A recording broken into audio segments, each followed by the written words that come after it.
स्वस्ति श्री गणेशाय नमः। स्वस्ति श्री गणेशाय नमः। स्वस्ति श्री गणेशाय नमः। कि ओम नमो भगवते वासुदेवाय। कि ओम नमो भगवते वासुदेवाय। कि नमः कुंज विहारिणे नमः श्री हरिदासाय नमः। कि कस्तूरी तिलकं ललाटपटले वक्षस्थले कौस्तुभं नासाग्रे वरमौक्तिकं करतले वेणुकरे कंकणम्। कि सर्वांगे हरिचन्दनं सललितं कंठे च मुक्तावली। गोपस्त्री परिवेष्टितो विजयते गोपालचूडामणि। कि देहं सदा परिभवग्नमभीष्टदोहं तीर्थात्पदं शिवविरञ्चनुतं शरण्यं। कि विद्यार्थिहं प्रणगपालभवाविभूतं वन्दे महापुरुषते चरणारविन्दम्। जय जय श्री राधारमण जय जय नवल किशोर जय गोपी चित चोर प्रभु जय जय माखन चोर। राधे तू मेरी शामिनी में राधे तिरुदास। जन्म जन्म मोहि दीजियो श्री वृंदावन को वास। कि सब द्वारन को छोड़ के मैं आई तेरे द्वार। कि हे वृषभानु की लाडली निक मेरी ओर कि गुरुर्ब्रह्मा गुरुर्विष्णु गुरुर्देवो महेश्वरः गुरु साक्षात् परब्रह्म तस्मै श्री गुरवे नमः। अखण्डमण्डलाकारं व्याप्तं येन चराचरं तत्पदं दर्शितं येन तस्मै श्रीगुरवे नमः। कि नारायणं नमस्कृत्य नरं चैव नरोत्तमं देवीं सरस्वतीं व्यासं ततो जयमुदीरये। कृष्णाय वासुदेवाय हरये परमात्मने प्रणतक्लेशनाशाय गोविन्दाय नमो नमः। गोविंदाय नमो नमः। बोल वृंदावन बिहारी लाल की जय। आइए कथा से पूर्व हम अपने दो क्षण के लिए भगवान नाम संकीर्तन का आश्रय लेते हुए बड़े प्रेम से भाव से गाइए। श्री राम जय जय राम। श्री राम जय जय राम। श्री राम जय जय राम। श्री राम जय राम।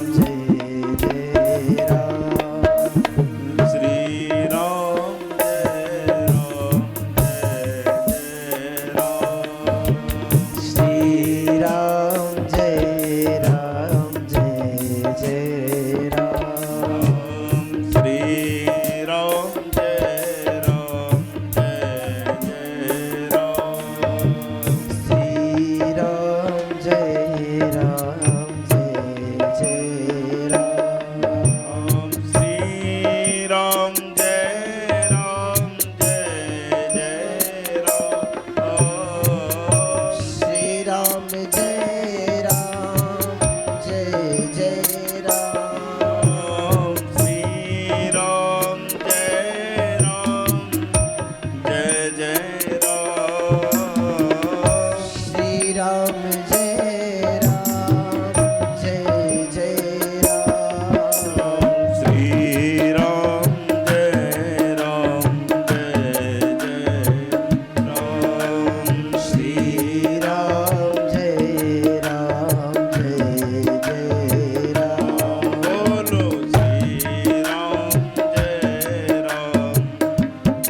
जय राम जय जय राम श्री राम जय राम जय जय राम श्री राम जय राम जय जय राम श्री राम जय राम जय जय राम बोलो श्री राम जय राम जय जय राम कौसल्या के प्यारे राम कौशल्या के प्यारे राम दशरथ नंदन राजे दशरथ नंद दुलारे राम श्री राम जय राम जय जय राम श्री राम जय राम जय जय राम बोलो श्री राम जय राम जय जय राम बोलो श्री राम जय राम जय जय राम बोलो जय सिया राम बोलो जय सिया राम जय जय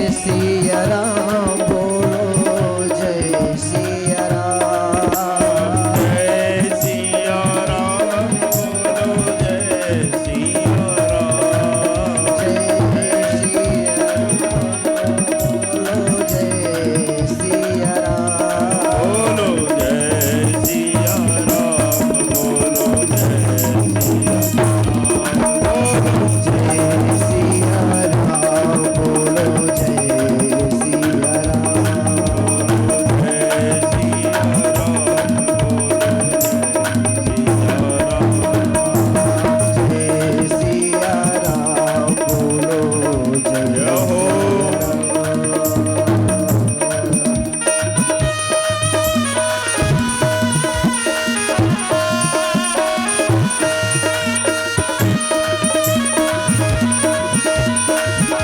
श्री राम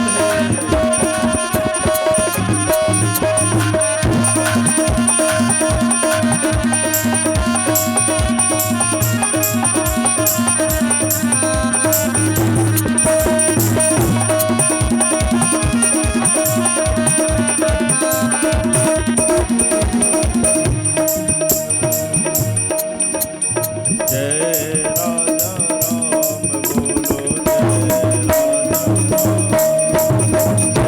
राजा राम बोलो जय राजा राम जय राजा राम बोलो जय राजा राम जय रघुनंदन जय सिया राम जय रघुनंदन जय सिया राम जय रघुनंदन जय सिया राम जय रघुनंदन जय सिया राम पतित पावन सीताराम पतित पावन सीताराम पतित पावन सीताराम पतित पावन सीताराम बोलो जय सिया राम जय सिया राम बोलो जय सिया राम जय सिया राम बोलो जय सिया राम जय सिया राम बोलो जय सिया राम जय सिया राम जय सिया राम बोलो जय सिया राम जय सिया राम बोलो जय सिया राम जय सिया राम बोलो जय सिया राम जय सिया राम बोलो जय सिया राम जय सिया राम बोलो जय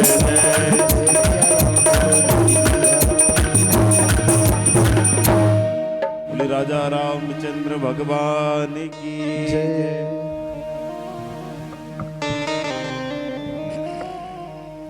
परम मंगलमय परात्पर अखिलेश्वर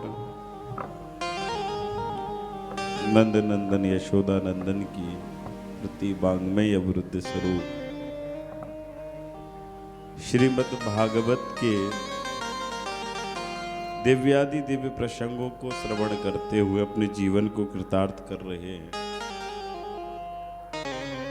कथा से पूर्व अपनी वाणी को पवित्र किया जाता है, उसके बाद में आगे कहीं इस भागीरथी गंगा में गोता लगाने का अवसर प्राप्त होता है।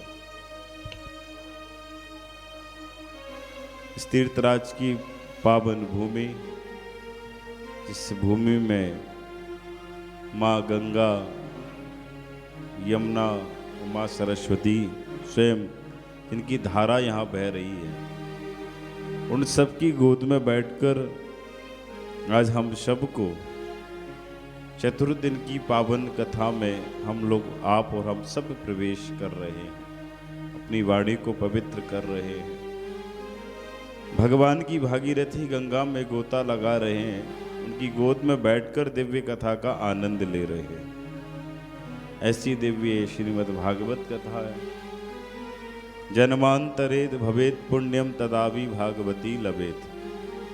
जब हमारे पुण्यों का उदय होता है, जब कहीं हमें ये सुंदर अवसर प्राप्त होता है, वो भी श्रीमद् भागवत कथा सप्ताह ज्ञान यज्ञ, ये भी एक सबसे बड़ा अनुष्ठान है जिसको हम और आप सब 7 दिन तक श्रवण करेंगे। ये भी एक अनुष्ठान है। किसी कार्य को लेकर अगर हम कोई कार्य करते हैं, अगर वो कार्य हमारा सिद्ध होता है तो भगवान भी प्रसन्न होते हैं उसको। जैसे हमने किसी का कार्य किया है, विधि पूर्वक नियम पूर्वक करें तो वो भी, भगवान भी हमसे प्रसन्न होते हैं। वो फल उनको तो मिलता ही है, साथ में हमको भी उसका फल मिलता है। तो जिस भूमि में बैठकर हमारा कोई कार्य कर रहे हैं, कोई कार्य का संकल्प लिया है, जिस भूमि में बैठे हुए हैं, अगर उस भूमि में बैठकर अगर आपने संकल्प लिया है, हमने अगर संकल्प लिया है, पूर्णता से अगर संकल्प पूर्ण होगा तो गंगा मैया विशेष सबके ऊपर कृपा करेंगे। एक बार संकल्प भर ले लो कि हमको ये कार्य करना है, भगवान स्वयं वो संकल्प को पूर्ण कर देते हैं, स्वयं पूर्ण कर देते हैं। ऐसी ये भागवत कथा है। जो संकल्प आप लेते हैं वो भगवान साकार रूप में प्रकट कर देते हैं, साकार रूप में आकर हम सबको दर्शन दे देते हैं, प्रकट कर देते हैं। संकल्प लेने का एक मन में विचार भी आ जाए तो भी भगवान उसको संपूर्ण कर देते हैं। ये तो दिव्य भूमि है, यहाँ तो आप और हम सब बैठे हुए हैं। हनुमान जी महाराज स्वयं रक्षा कर रहे हैं छत्र छाया बनकर। हमने सुना है कि हर वर्ष जब गंगा मैया आती हैं तो हमारे यहाँ जो लेटे हुए हनुमान जी, उनको हर वर्ष स्नान कराती हैं गंगा मैया स्वयं। तो आज हम उन सबकी छत्र छाया में बैठे हुए हैं, उन्हीं की तो कृपा है, वो तो स्वयं रक्षा करते हैं और श्रोता के रूप में कहीं ना कहीं स्थान लेकर उस कथा को जरूर सुनते हैं। ऐसे श्री हनुमान जी महाराज, उन्हीं की पावन भूमि में हम लोग कथा कर रहे हैं, उन्हीं का सानिध्य प्राप्त है हम सबको। उन्हीं के सानिध्य में रह के दिव्य लीलाओं को स्मरण करा रहे हैं। जो लीला ठाकुर जी ने की है वही लीला का स्मरण करा रहे हैं। भगवान की पावन लीला को सुनने के लिए बड़े बड़े ऋषि मुनि भी, देवता लोग भी तरसते कि एक बार ठाकुर जी की कोई लीला स्मरण आ जाए, कोई ऐसा सत्संग मिल जाए। सत्संगम च लभते पुरुषो यदा वे, कोई सत्संग मिल जाए जिस सत्संग करने से हमारी पूर्णता, हमें भगवान की प्राप्ति हो जाए। ऐसी ये भागवत ही भी एक सत्संग है, यही एक कल्प वृक्ष है।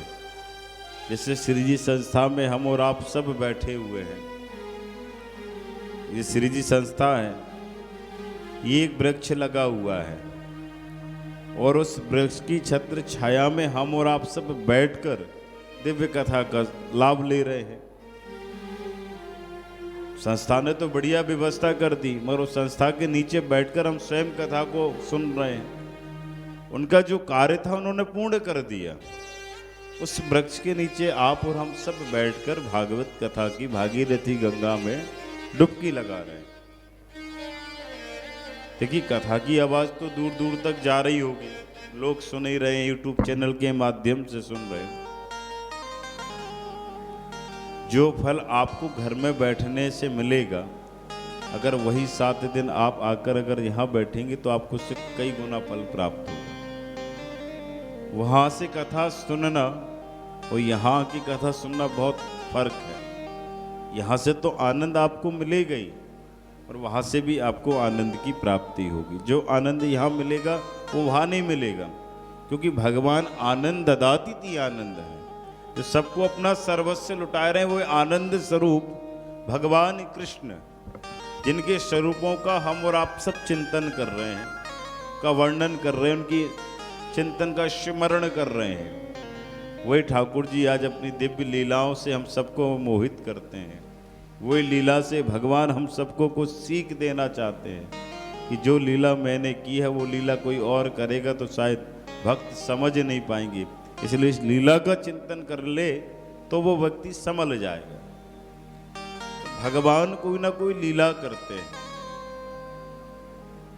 लीलाधारी स्वयं भगवान कृष्ण है। देखिए मर्यादा पुरुषोत्तम जो है वो राम है, जिनमें मर्यादा है। और चोर हमेशा कब आता है? रात्रि में 12 बजे के बाद। भगवान राम तो दिन में आए, नवमी तिथि मधुमास पुनीता। भगवान तो रामचंद्र जी सूर्यवंश में इनका 12 बजे जन्म हुआ, और चंद्रवंश में भगवान कृष्ण का जन्म हुआ, वो रात्रि में 12 बजे आए।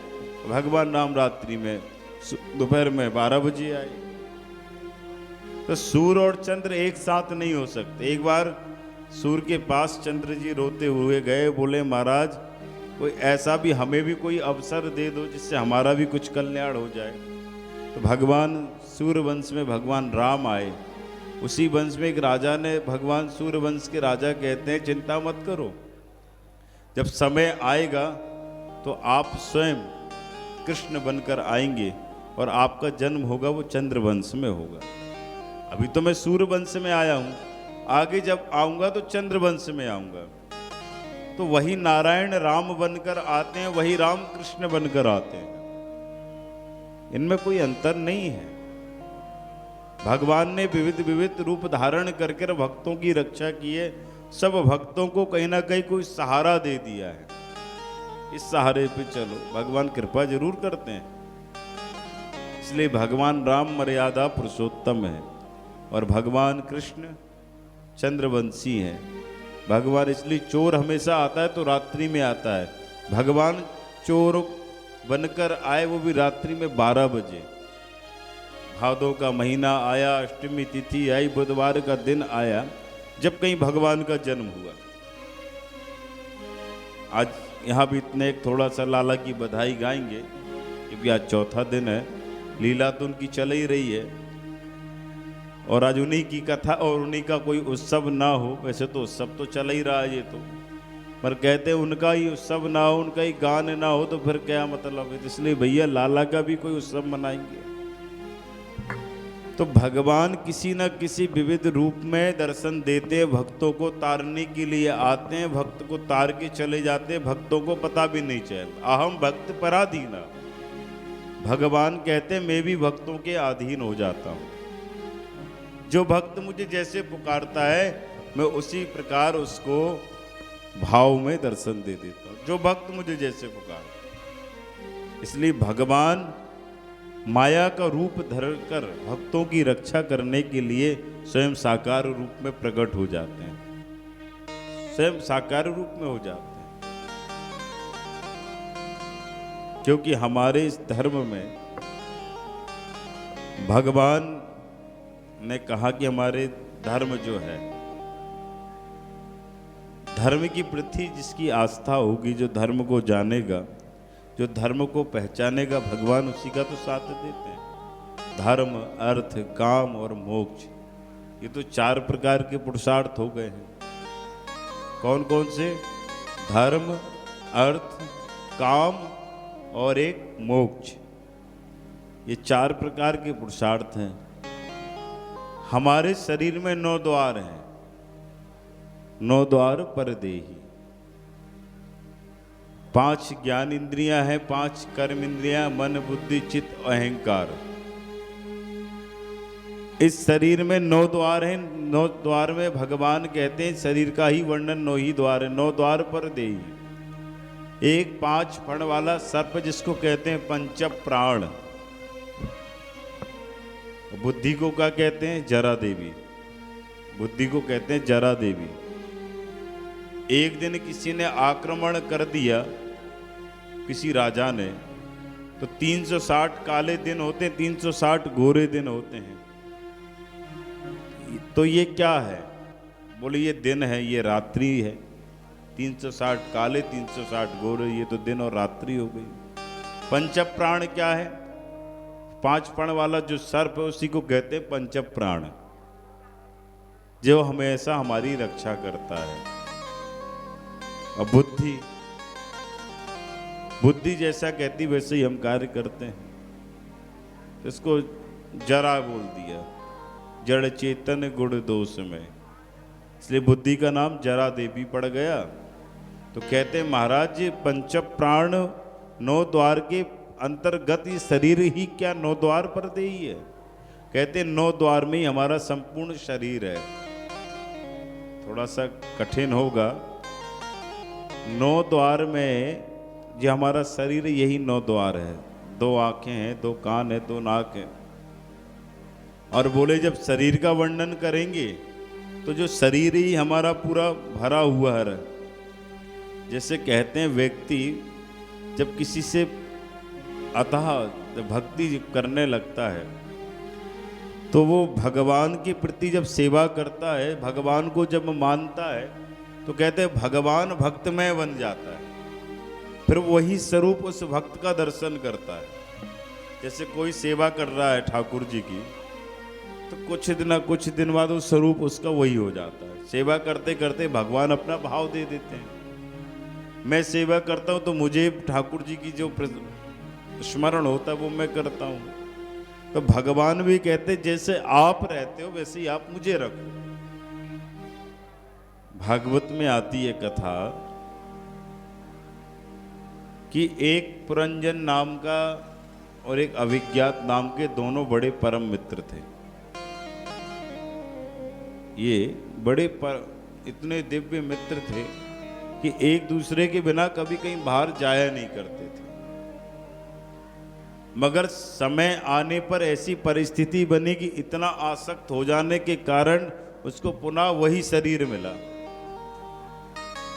कौन सा शरीर मिला? एक दिन पुरंजन ने कहा अभिज्ञात से कि चलो भाई कहीं घूमने के लिए चलते हैं। उसने कहा मैं तो नहीं जाऊंगा, आपको जाना तो आप जाइए घूमने। चल दिया। जब पुरंजन घूमने के लिए जब निकला तो उसने कई नगरी देखी, बहुत सी नगरी देखी। उसको कहीं समझ में नहीं आया कि मैं यहां रहूं कि ना रहूं। नगरी ढूंढते ढूंढते ढूंढते उसको कहीं शांति नहीं मिली। बहुत घूमता रहा वो। बाद में उसको 9 द्वार वाला एक महल दिखाई दिया, बड़ा दिव्य महल, जिसमें 1000 दासियां लगी हुई हैं, सेवा कर रही है। और दासियों के बीच में एक दिव्य महारानी रहती है। दिव्य महारानी रहती, उसके साथ हजारों सैनिक लगे हुए हैं। उसको देखकर पुरंजन उस पर मोहित हो गया कि मैं विवाह करूंगा तो इसी से करूंगा। ठीक है, विवाह भी हुआ। अब जो पुरंजन जो था घूमने के लिए जब गया तो कई नगर उसने देखे। देखते देखते एक देवी पे मन आ गया, उससे उसने विवाह कर लिया। अंतोगत्वा ये हुआ जब उसने विवाह किया तो ऐसा विवाह किया महाराज, इतना आसक्ति हो गए कि जो वो पुरंजन ही कहवे वही पुरंजन करे, जो वो कहवे वही वो करे। अंत में जब किसी चीज का आप चिंतन करोगे, किसी चीज का स्मरण करोगे तो आपको फिर वही बनना पड़ेगा। उसकी आसक्ति इतनी हो गई थी कि उसके बिना वो रहता ही नहीं था। पर अंत में भगवान ने ऐसी कृपा करी कि जो पुरंजन था उसी को पुरंजन ही बना दिए। इसलिए इतनी भी आसक्ति मत रखो किसी से कि अंत में हमें फिर वही बनना पड़े, अंत में हमें फिर वही शरीर मिले। इतनी आसक्ति उनको हो गई।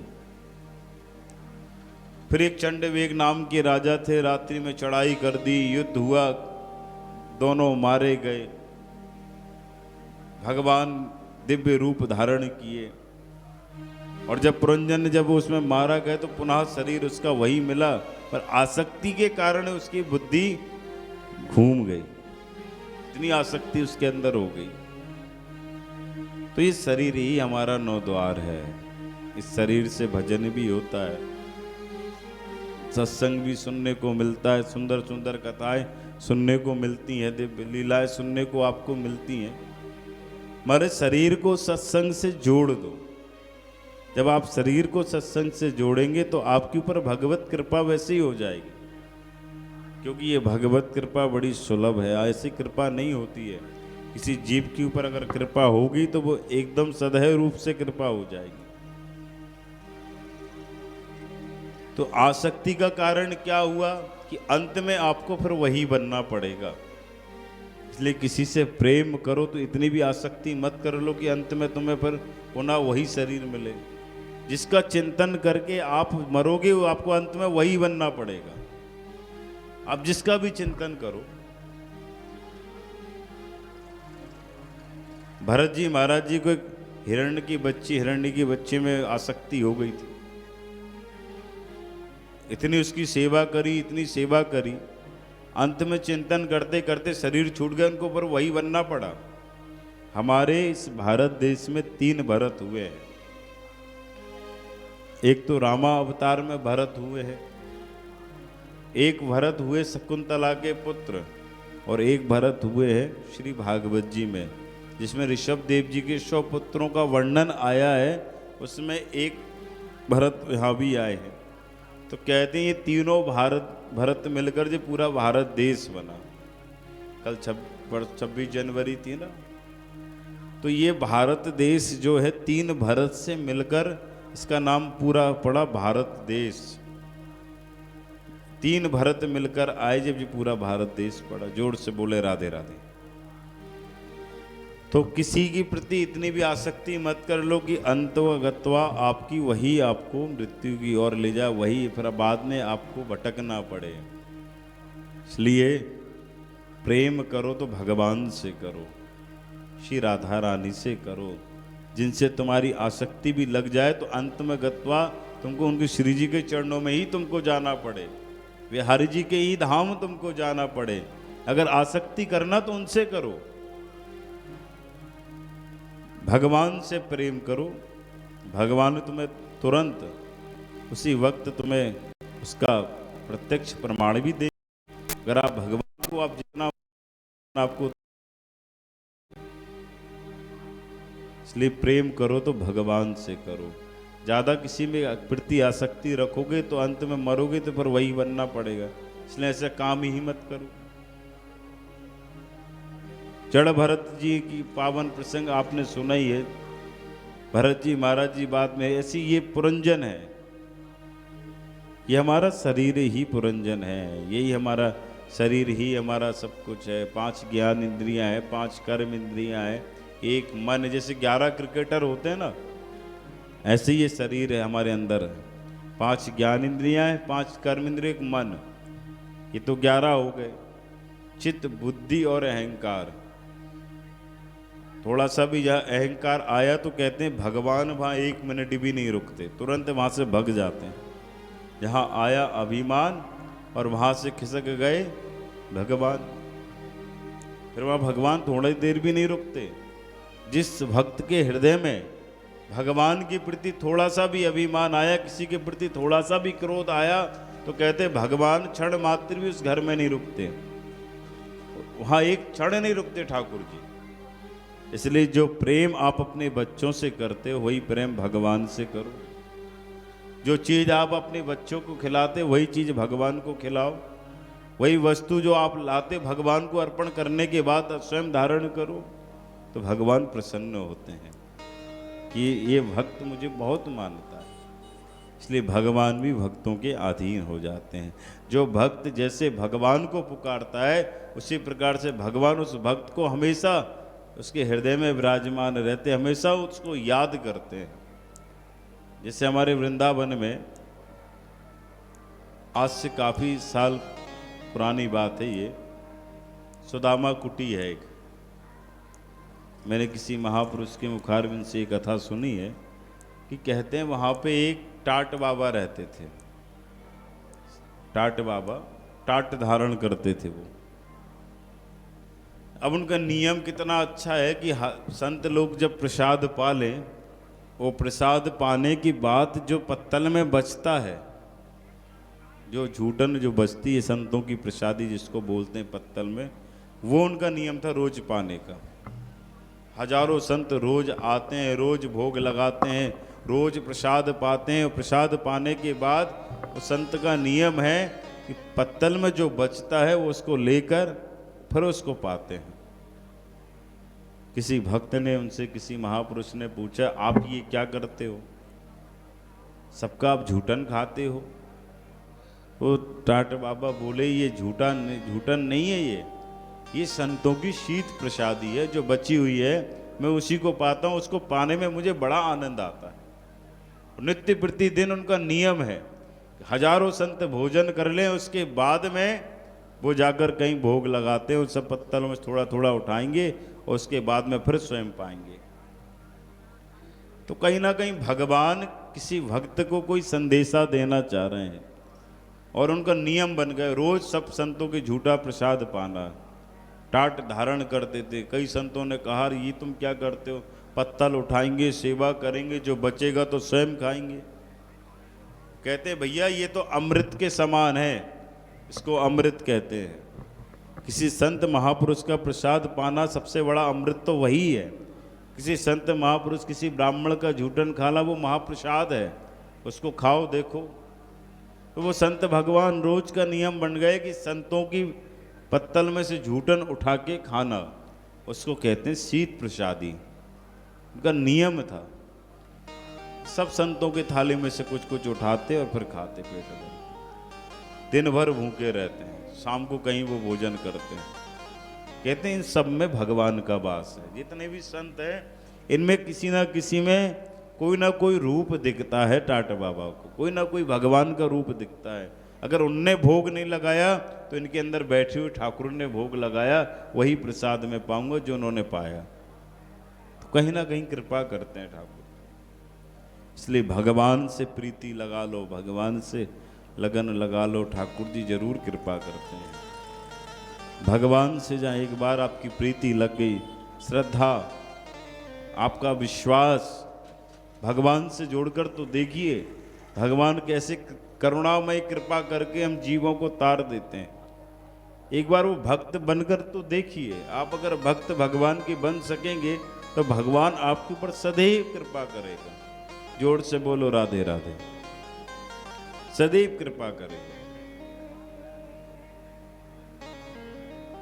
और आज एकादशी है। एकादशी का व्रत तो आप सब लोग करते होंगे, करना भी चाहिए। नंद बाबा स्वयं व्रत रहते थे एकादशी। एकादशी निराहारम, वो तो निराहार रहते थे। खैर रोज फिर यमुना में जाके स्नान करते थे सुबह सुबह 4 बजे जाकर। आगे कथा आएगी आपको। तो एकादशी का व्रत सबको करना चाहिए। एकादशी का व्रत करने से हमारे जितने भी मनोकामना सब पूर्ण होती हैं। स्वयं भगवान के पिताजी करते हैं। कितने महर्षि, बड़े बड़े ऋषि मुनि इस एकादशी का व्रत करते हैं।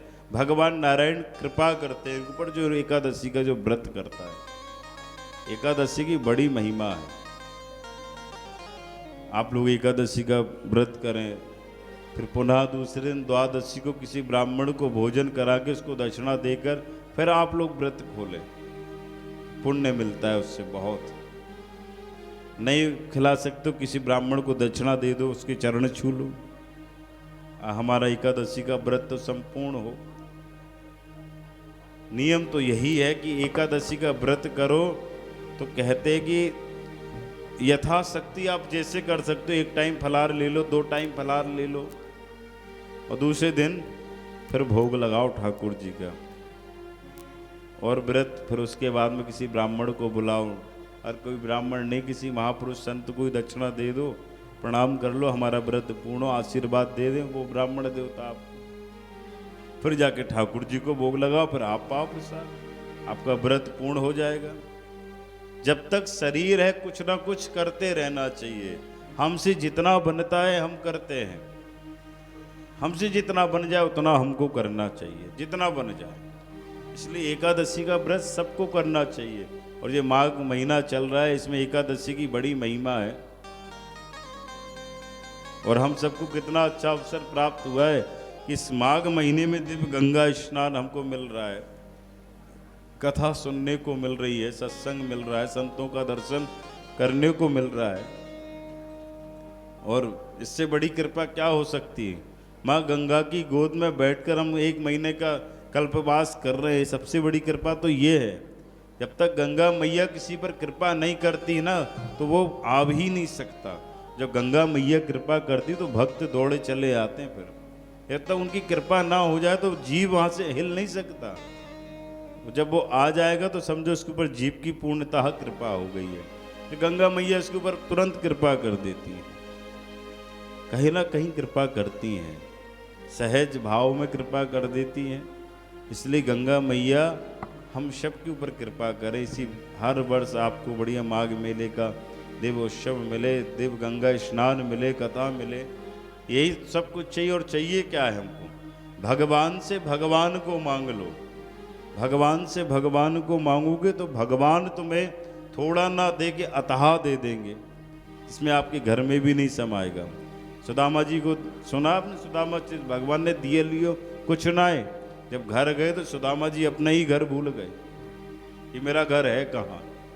भगवान जब देते हैं तो छप्पड़ फाड़ के देते, किसी को पता नहीं चलता। इसलिए भगवान से भगवान को मांग लो कि मैं अगर मांगूं तुझे पर तुम न देना कुछ मुझे। भगवान से बस यही मांगो कि अगर देना हो तो आपकी प्रेमा भक्ति हमें दे दो, आपका दिव्य ज्ञान हमें दे दो, जिन नेत्रों से आपके दर्शन होते रहें, और मुझे कुछ नहीं चाहिए आपसे। भगवान से भगवान को मांग लो तो भगवान सदैव कृपा करते हैं, सब जीव के ऊपर कल्याण कर देते हैं ठाकुर। इसलिए एकादशी का व्रत सबको करना चाहिए और एकादशी का व्रत करने से बहुत पुण्य मिलता है, बहुत फल है। उसके बाद में अगर आप उद्यापन करना चाहें तो वो भी आप कर सकते हैं। वैसे तो इसमें तो नियम है कि 26 जोड़ों को भोजन कराना चाहिए, नियम बहुत है इसमें, मगर यथाशक्ति हमसे जितना उतना करना चाहिए, पूजन कराना चाहिए, दिव्य एकादशी का दिव्य शैया दान कर, सब ही कुछ उसमें होता है, मगर हमसे जितना बनता उतना हमें करना चाहिए, क्योंकि ये एकादशी की बड़ी महिमा है। इसलिए एकादशी का व्रत सब जीव को करना चाहिए। जोर से बोले राधे राधे। तो कहीं ना कहीं एकादशी महारानी सब भक्तों के ऊपर कृपा करे। आइए सुंदर बाल लीला की पावन प्रसंग पर चलते हैं। आज थोड़ा सा लेट हो गया, कथा का टाइम तो वही है, मगर सोचते हैं चलो भक्त लोग यही हैं तो आप कोई बात नहीं, कथा है और आप हो, कोई दिक्कत नहीं है। 1-2 आए तो भी सुनाना है, ना आए तो भी सुनाना है। सुनाने तो हम आए ही गंगा मैया को। जैसी कृपा हुई एकादशी महारानी की, कोई निद्रा लगी तो स्वेच्छा किया, मन में विचार किया कि कथा करें कि ना करें, फिर आयो नहीं, चलो 1 घंटा नहीं बोलने जाके हाजिरी तो लगाना पड़ेगा। हमने कहा नेक थोड़ी सी हाजिरी लगा दें गंगा मैया की चरणों में। तो कभी कभी शरीर भी कहता है करें कि ना करें, मन नहीं मानता है, मेरे करो। आप सब प्रेमी भक्त हो, कथा सुनने के लिए ही तो आप आते हो। कई लोग कहते हैं कि आजकल कथा सुनना कौन चाहता है, कथा सुनना कौन चाहता है? अगर कथा सुनने वाले श्रोता ना होते तो कथा नहीं होती। सुनने वाले ही तो लोग कथा को सुनते हैं। कहते कथा सुनेगा कौन? अरे सुनने वाली माँ बैठी है, ठाकुर जी बैठे हैं, वो तो सुन ही रहे ना। तो कहीं ना कहीं गंगा मैया कृपा करती है। लागी लगन मत तोड़ना प्रभु जी मोरी, लागी लगन मत तोड़ना। भगवान से अगर लगन लग जाए तो ठाकुर जी कहते हैं जब एक बार जो मुझसे जो प्रीति भाव में जो दर्शन दे देता है तो भगवत कृपा करके वो उसके ऊपर सदैव कृपा कर देता है। कहीं ना कहीं कृपा करते हैं ठाकुर जी। और उसी समय भगवान ने दिव्य लीलाओं को स्मरण कराया। मेरे से करो प्रीति, मुझसे करो भक्ति, भक्ति सुतौ तौ तरणौ ग्रहीत्वा, प्रेमई के रूपा सहसा विराशित। श्री कृष्ण गोविंद हरे मुरारे। हर समय भगवान को जपते रहो। हर समय ठाकुर जी को स्मरण करते रहो, यही सबसे श्रेष्ठ भक्ति है। और हमसे तो कछु आवे तो है ना है, नेक बीच बीच में आपको सुंदर सुंदर लीलाओं को स्मरण करा देते, बस वही हमारी श्रेष्ठ भक्ति है जिसको सुनने के लिए आप और हम सब बैठे हुए हैं। बस गंगा मैया के चरणों में टूटी फूटी वाणी से नेक छोटी सी हाजिरी लगावे को अवसर मिलो है। हमने कहा चलो माघ मेला चल रहा तो नेक सी हाजिरी लगाया है जाके, तो गंगा मैया कहीं ना कहीं नेक कृपा करती है। अब आप समझो कि महाराज जी ये कौन सी भाषा बोलते हैं बीच बीच में, तो यह ब्रज की भाषा है। नेक थोड़े ब्रज भाषा में भी आनंद ले ले, जोर से बोलो राधे राधे। तो आइए जरा प्रेम से भाव से मेरे साथ मिलकर गाइए, और जब गाइए बड़े प्रेम से ताली जरूर बजाइएगा ना। लागी लगन मत तोड़ना, लागी लगन मत तोड़ना, प्रभु जी मोनी लागी लगन मत तोड़ना, प्रभु जी मोरी लागी लगन मत तोड़ना, हरि जी मोरी लागी लगन। बताओ कहाँ मिलेगा श्याम,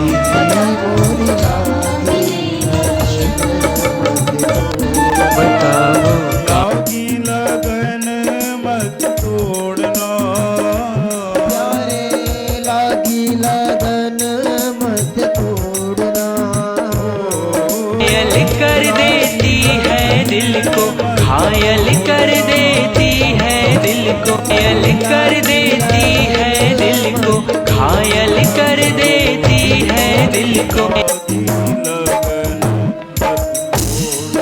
हरि जी मोरी लागी लगन मत जय हो।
चरण पादुका लेकर आ गया। उसने अपना पल्ला झाड़ते हुए कहा,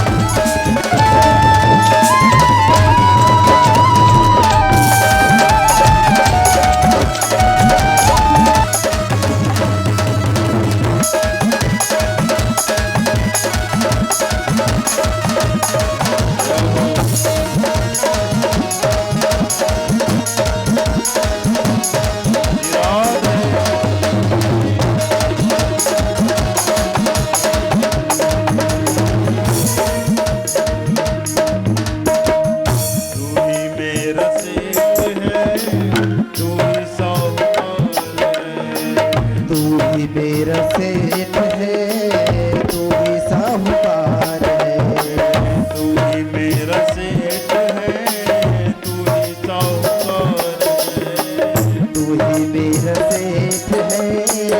तू ही साहूकार है। मेरा सेठ तू ही मेरा सेठ है, तू ही साहूकार है।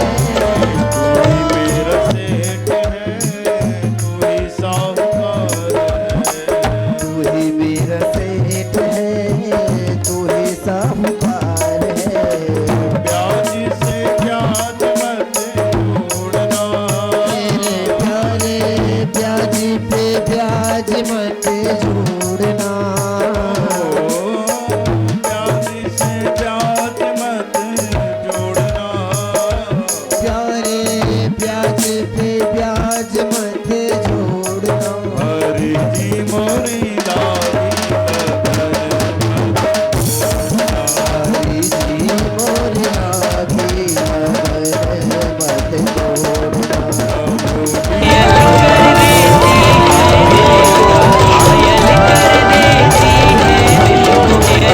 लगन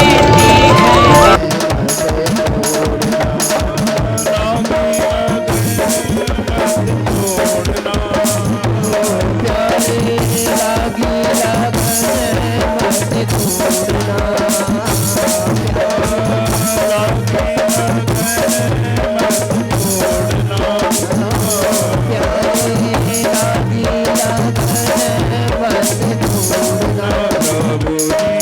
तभी वे एक साधारण व्यक्ति का रूप धारण कर खान जी के पास जाकर सारी बातों को सुनने के पश्चात उनसे कहते हैं। तभी वे एक साधारण व्यक्ति का रूप धारण कर खान जी के पास जाकर सारी बातों को सुनने के पश्चात उनसे कहते हैं। तभी वे एक साधारण व्यक्ति का रूप धारण कर खान जी के पास जाकर सारी बातों को सुनने के पश्चात उनसे कहते हैं। तभी वे एक साधारण व्यक्ति का रूप धारण कर खान जी के पास जाकर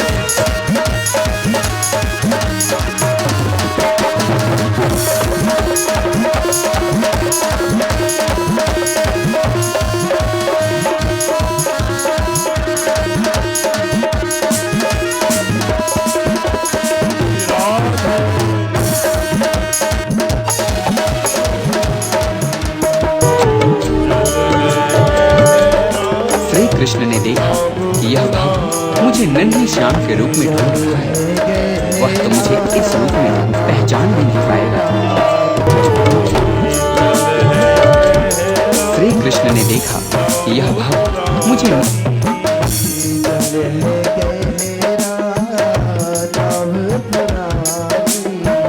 बीच भवन मत जोड़ना, प्यारे पीछे भंवर में न छोड़ना। बीच भवन मत जोड़ना, प्यारे बीच भंवर में न छोड़ना। हरि की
विनती सुन लीजिए। दासी की विनती सुन लीजो। दासी की विनती सुन लीजो। हाथ पकड़ मत छोड़ना। प्यारे हाथ पकड़े मत छोड़ना। हाथ पकड़ मत छोड़ना। प्यारे हाथ पकड़े मत छोड़ना। हरी मोरे लागे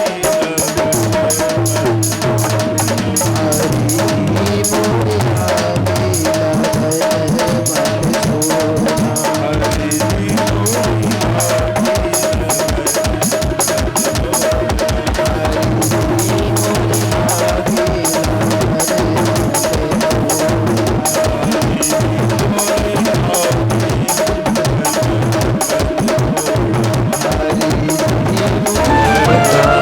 कहाँ मिलेगा श्याम,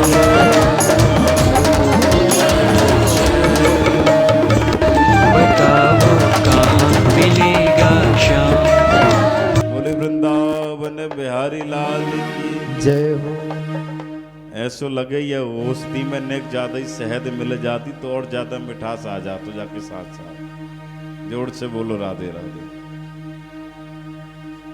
दवाई तो नेक थोड़ी सी होती कड़वी, और जब ज्यादा ही कुछ शहद मिल जाए तो फिर वो और नेक थोड़े से मिठास और बढ़ जाए। बाम पावन दिव्य लीला ठाकुर जी की आप लोग श्रवण करें। कल हम लोग की कथा चल रही थी कि भगवान का नामकरण हुआ है, भगवान के दिव्य नामकरण की पावन लीला, जब स्वयं गर्गाचार्य जी ने आकर दिव्य नामकरण किया ठाकुर जी का। और भगवान जो रोहिणी जी के जो पुत्र थे उनका नाम रखा बलराम, और यशोदा मैया के जो लाला थे उनका नाम रखा कृष्ण। मैया बोली हमसे तो जो नाम ले वो ना आए, इसलिए हम यहाँ को कनुआ कह के पुकारेंगे। अब मैया यो तू जो कह वो चाहे वही कह ले, चाहे कन्हैया कह ले चाहे कनुआ कह ले, बात तो एक ही है। यह तेरी भाव है जो तू कहना चाहे। भैया ने कहा ठीक है, आज से हम या को नाम कनुआ कह के पुकारेंगे। हमसे कृष्ण चंद बड़ा अटपटा नाम लगे, टेढ़ा नाम है ना। कृष्ण जब लिखते हैं तो नीचे मात्रा होती है, तो बोले वैसे तुझे 3 जगह से टेढ़े है और वैसे ही या को नाम है 3 जगह से टेढ़ो। तो यह कारण हम जाको नाम वह भाव से ना लेके हम अपने भाव से कनुआ कह के पुकारेंगे। तो को यो कहना वही तो कह ले, कोई बात ना है। अब भगवान है तो भगवान है, वो तो परमात्मा, वो सब जानता है, सब जगह हरि व्यापक सर्वत्र समाना, प्रेम से प्रकट होए में जाना। भगवान तो हर जगह है, यहाँ भी भगवान है, यहाँ भी भगवान है। भगवान तो कण कण में, कहीं भी दर्शन कर लो आप ब्रह्म का। भगवान तो हर जगह व्याप्त है ना, कहीं भी दर्शन कर लो आप। हमारे बीच में भी भगवान है, मगर उसके लिए हमें पर्दा जो लगा हुआ है माया का ना, पहले इसको हटाना पड़ेगा। इसके लिए सुंदर दर्पण लेके आओ, भगवत रूपी दर्पण लगाओ।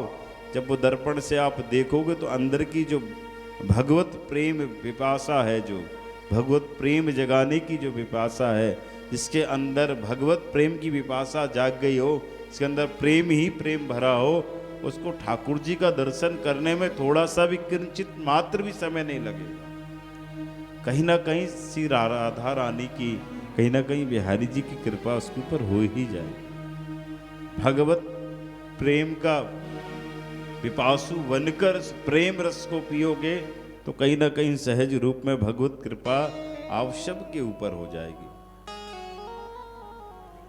भगवान से लगन लगाइए। दासी की विनती सुन लीजो।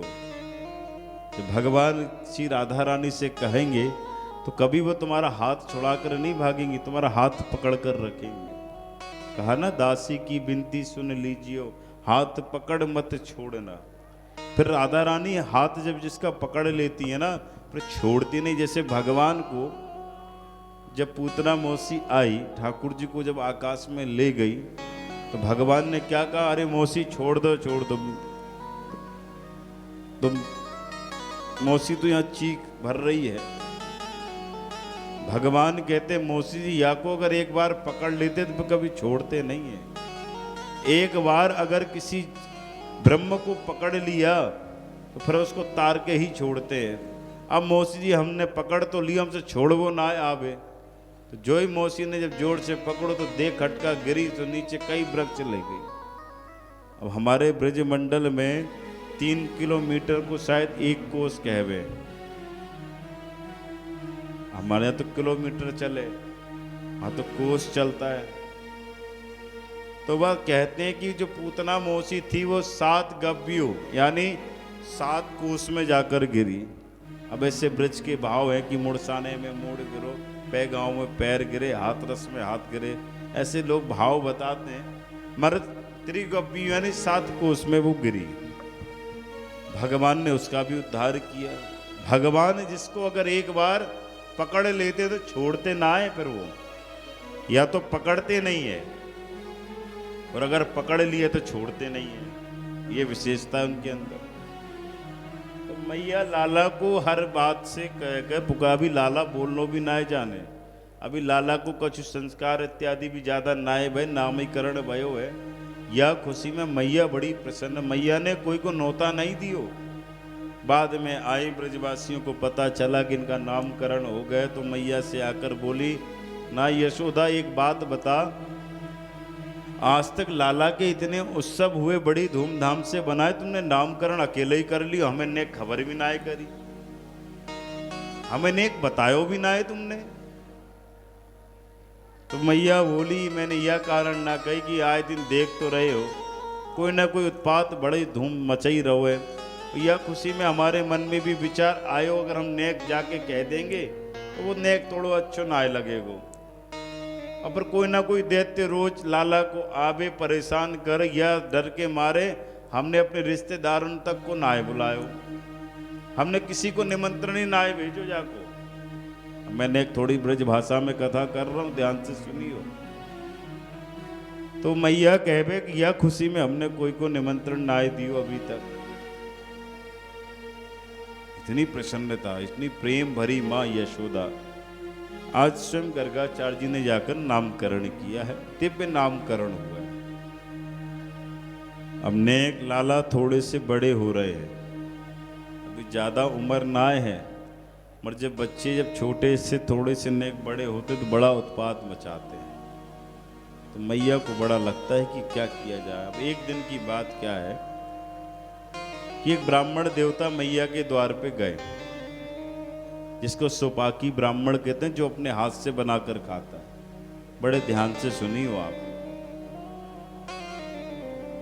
तो ब्राह्मण देवता जैसे यशोदा मैया के घर गए तो उनका नियम क्या था कि अपने हाथ से भोजन बनाना, अपने हाथ से भोग लगाना और अपने हाथ से ठाकुर जी की सेवा करना। वो तो मैया को घर को भी भोजन ना करें ब्राह्मण देवता। पहले कैसे ब्राह्मण देवता होते थे जो अपने हाथ से स्वयं बना, अभी भी हैं ऐसे कई जो आज भी किसी के हाथ का नहीं खाते हैं, अपने हाथ से ही बना हुआ खाते हैं। तो आज पहली बार वो ब्राह्मण देवता गए हैं मैया के घर।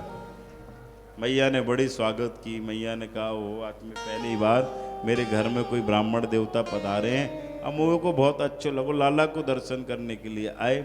बोले मैया ने कहा, जब आए हो तो कुछ भोजन प्रसाद ही पालो। ब्राह्मण देवता बोले, देख मैया, मैं अपने हाथ से बनाकर खाऊं, अगर तो को यह मंजूर हो तो नेक सीधो लाकर दे दे तो मैं यहीं बना के खाए लूं। मैया ने बढ़िया दिव्य सीधे बोले, आपको जो अच्छा लगे आप एक बार कह दो क्या क्या चाहिए, मैं सब लाकर रख देती हूँ। यशोदा मैया गई कोठरे में और दिव्य बढ़िया सुंदर सीधा लेकर आई, आटा दाल चावल इत्यादि जो भी था। ब्राह्मण देवता बोले, मैया ज्यादा तो कुछ ना बनाएंगे, नेक सी खिचड़ी बना लेंगे। बोले ठीक है, बनाओ खिचड़ी। अब भैया ब्राह्मण देवता ने बढ़िया खिचड़ी बनाई। लाला घूम रहे थे वहीं, घुटमुन घुटमुन चल रहे थे। अब ना जाने वो लाला कहाँ से आए गए। ब्राह्मण देवता ने बढ़िया खिचड़ी बनाई। खिचड़ी बना के कुकर को नीचे रखो, ये पत्तल में परस के रखिए, न जाने बालक आयो लाला आकर यूं लियो। ब्राह्मण देवता भोग लगा रहे थे, अपने हाथों से उठा के अपने मुख में धर लियो। अब ये बताइए, जिस ब्रह्म को आप बुलाओगे तो वो ब्रह्म ही तो आएगा, कोई दूसरा तो आएगा नहीं। भगवान को बुला रहे हो। अब मैया से कहने लगे, मैया तेरे लाला ने मेरी खिचड़ी झूठी कर दी, अब मैया खिचड़ी ना खाऊं। मैया ने कहा कोई बात नहीं, फिर से बनाई लो। अब पहली बार खिचड़ी बनाई तो वो भी लाला ने झूठी कर दी। अब दूसरी बार फिर आए ब्राह्मण देवता, फिर मैया ने सीधा लगा कर दिया। और जब सीधा लगा कर दिया मैया ने, तो बढ़िया दिव्य प्रसादी फिर बनाई ब्राह्मण देवता ने, फिर पत्तल परसी। और कहते फिर पत्तल में दिव्य बढ़िया फिर खिचड़ी को परसा। फिर वो लाला ना जाने घुटमुंड चलते चलते आए और फिर से खिचड़ी झूठी कर दी। मैया तेरे लाला ने फिर से मेरी खिचड़ी झूठी कर दी, मैया खिचड़ी को ना खाऊं, तेरे लाला बहुत परेशान करे, मुँह को बनाना ना है। मैया ने कहा चिंता मत करो, एक बार और बना लो, कोई बात नहीं। अब दो बार तो खिचड़ी लाला ने झूठी कर दी। मैया को आया क्रोध, मैया ने लाला को उठाया और जाके कोठरे में बंद कर दियो। लाला बड़ो उदम करे या शर्म ना आए, ब्राह्मण देवता की झूठी खिचड़ी कर दे, ब्राह्मण देवता खाए ना अपने हाथ से। बहुत कुछ डांटा मैया ने, लाला क्या जाने। अब लाला समझ रहे हैं कि ये खुद बुलाता है, खुद मेरी शिकायत करता है, खुद भगाता है मुझे। जितनी बार भोग लगाएगा उतनी बार मुझे बुलाएगा, बाद में मैया को बुला के डांट पड़वा देता है। ये क्या करना चाहिए फिर। अब मैया ने उठाए लाला को कोठरे में बंद कर दियो जाके। वहीं से रोहिणी मैया आई, कोठरे को खोल दियो, लाला वहां से सटक गए। अब जैसी लाला बाहर निकले, ब्राह्मण देवता ने बड़ी अच्छी खिचड़ी बनाई। दो बार तो झूठी कर दिए, तीसरी बार खिचड़ी फिर बनाई। फिर यहाँ में पत्तल में भोग परस्यो, बढ़िया दिव्य खिचड़ी लगाई, तुलसी डाली और भोग लगाने लगे। रोहिणी मैया कोठरे खोल के गई है तो लाला उस कोठरे की गैलरी से निकल के बाहर आ गए, क्योंकि मैया को क्रोध आ गए तो उन्हें अंदर बंद कर दिया था। ये खिचड़ी झूठी करेगो, ब्राह्मण देवता खाएगो ना है, कब तक मैया को ला के देती रहूंगी, मैं खुद ही थक गई हूँ। फिर लाती फिर ये बनाते हैं तो यही पूरा दिन बीत जाएगा। तो अब ब्राह्मण देवता ने फिर से पुनः तीसरी बार खिचड़ी बनाई, पत्तल में परसा, भोग लगाना चाहा तो लाला फिर आ गए हो। और जैसे ब्राह्मण देवता ने आंख बंद करके घंटी बजाई रहे थे तो लाला ने फिर खिचड़ी खा ली। और जैसे खिचड़ी खाई मैया तो लाला बोले आप क्या कर रहे हो, आप मुझे जानते हो मैं कौन हूं। भगवान उस ब्राह्मण देवता से बात कर रहे हैं, आप जानते हो कौन हो। और मैया इतने में दौड़ी दौड़ी मैया आ गई। मैया इसके मैया पहले तो ये ब्राह्मण देवता बुलावे, बाद में मुँह को भगा देवे, यह कौन सी बात हो गई है, या तो बुलाए ना मुझे। फिर जब ये मन की बात जब उस ब्राह्मण देवता ने समझी कि ये साक्षात ये तो ब्रह्म है, स्वयं ब्रह्म को बुलाता है, स्वयं डांट पड़वाता है, स्वयं भगाता है और कहता है यानी खिचड़ी झूठी कर दी। भगवान बोले ब्राह्मण देवता मैं ही ब्रह्म हूँ, मैं ही ठाकुर हूँ, तो मुझी को बुलाते हो, मुझी को भगाते हो, ये कोई तो बात ना है। अरे थोड़ी सी तो खिचड़ी खाना था, खा लेने दो। ब्राह्मण देवता ने उसी समय चरणों में गिर गए उस लाला की, बोले मुझसे बहुत बड़ी भूल हो, आपको समझ साक्षात मेरा प्रसाद तो अमृत हो गया, मेरा तो भाग्य ही बदल गया। तो भगवान किसी ना किसी रूप में दर्शन देते हैं, पर भक्त को पता नहीं चलता। जोर से बोलो राधे राधे। किसी ना किसी रूप में ठाकुर जी दर्शन देते मगर पता नहीं चलता है।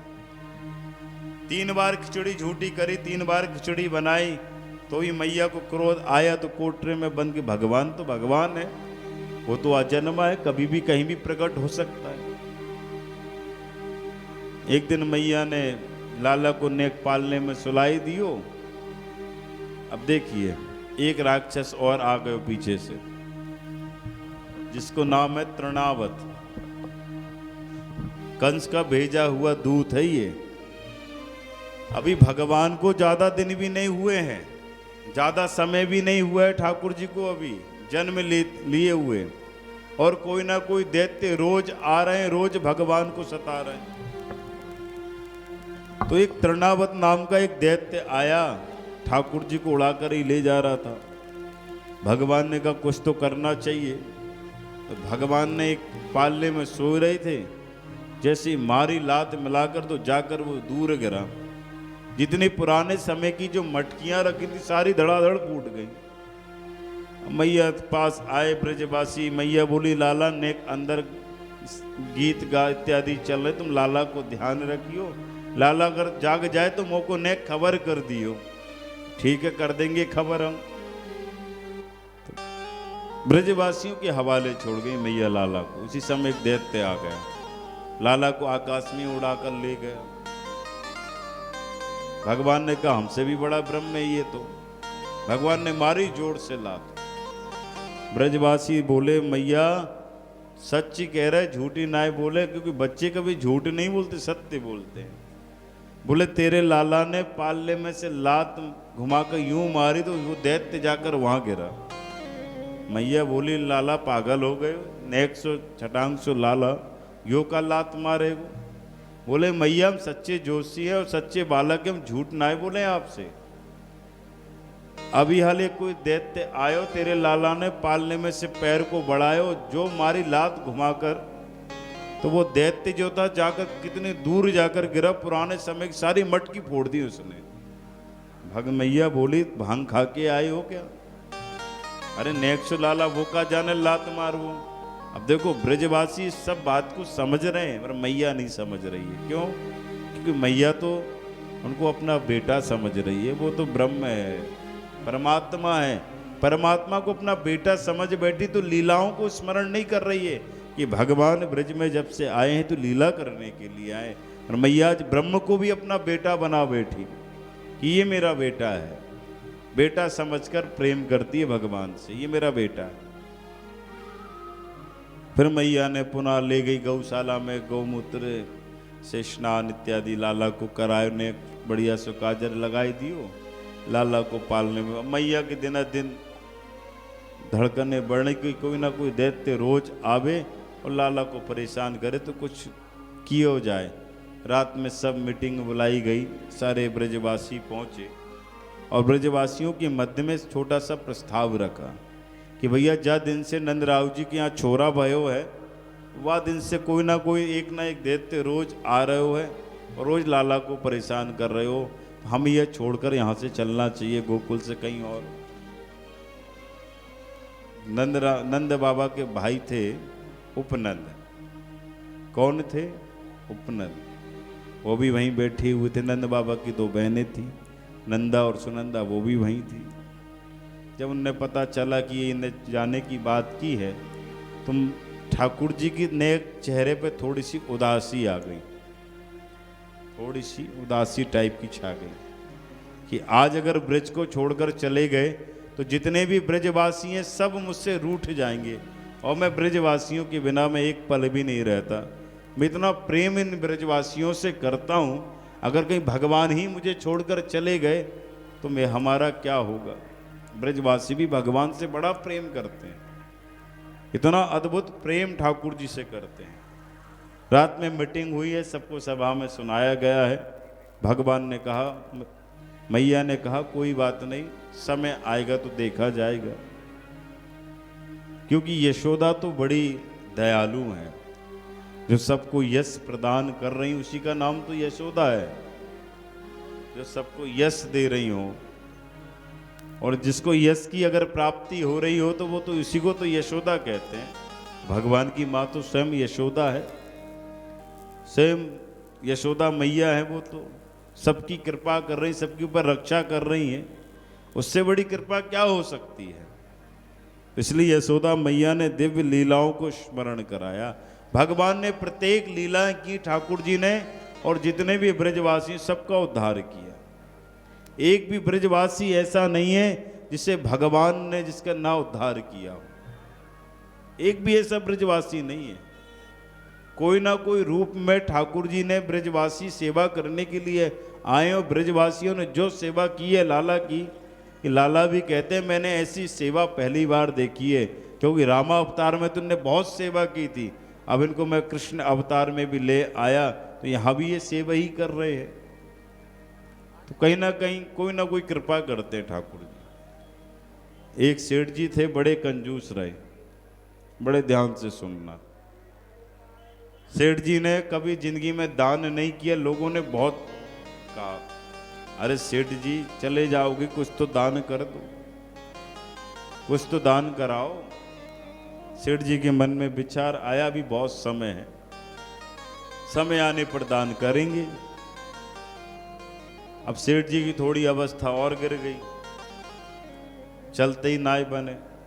सेठ जी ने सोचा सब लोग रोज आकर टोकते हैं कि कुछ दान कर लो, कुछ दान कर लो, कुछ दान कर लो, चलो ऐसा करते हैं कि दान ही करने चलते हैं। तो संदूक में जो सेठ जी ने जोड़ जोड़ कर रखा था इतने दिनों तक, उसमें से एक सिक्का निकाला और दान करने के लिए चल दिए। अब उस सिक्के को जैसे निकाला सेठ जी ने, जब दान करने के लिए गए तिरुपति बालाजी। अब बालाजी में तो बड़ी लाइन होती है, लंबी लाइन लगती है, 6-6, 7-7 घंटा तक नंबर ही नहीं आता है।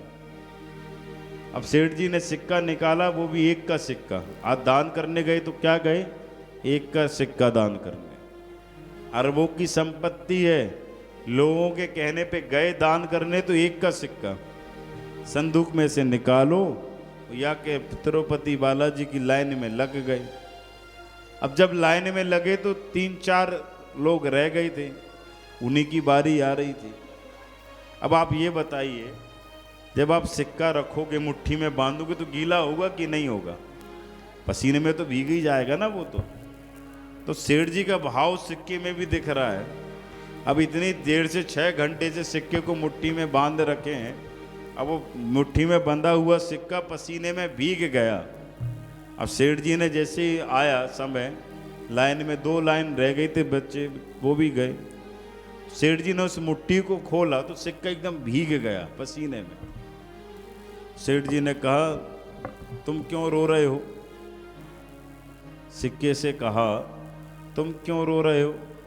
सिक्का भी बोल पड़ा, इतने दिनों तक तो आप मुझे संदूक में कैद कर रखे रहे, जब अंत समय आपका जाने की बारी आई तो आप मुझे किसी और के हवाले छोड़ के चल दिए। मुझे रहने आप ही के साथ रहना है। अब देखो सेठ का वो सिक्के में भी भाव बन गया। सिक्के ने कहा, इतने दिनों तक रखे रहे, जब अंत समय आपका आया तो किसी दूसरे के हवाले करके चल दोगे आप मुझे किसी के साथ रहना ही नहीं है। तो लाइन में लगे हुए सेठ जी बीच लाइन से ही वापस आ गए और सिक्के को लिए ले जाके पुनः संदूक में डाल दिए। गए थे दान करने, सिक्के को पसीने में भीगते हुए देखा कि सिक्का रो रहा है, तो उसको रोते हुए देखकर तुरंत वापस आए, संदूक में इस सिक्के को डाल दिया। तो ऐसे ऐसे कंजूस भी होते हैं। धन वृद्धा बल वृद्धा आयुर्विद्या तथैव च।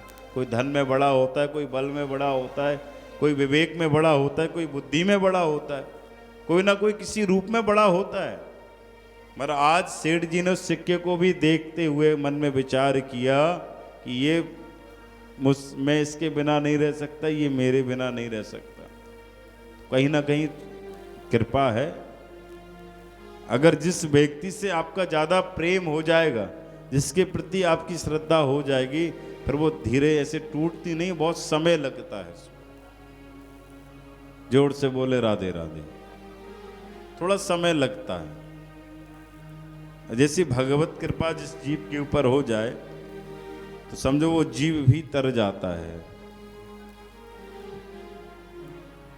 बहुत बड़ी कृपा है भागवत में तो बहुत दिव्य दिव्य कथाएं है।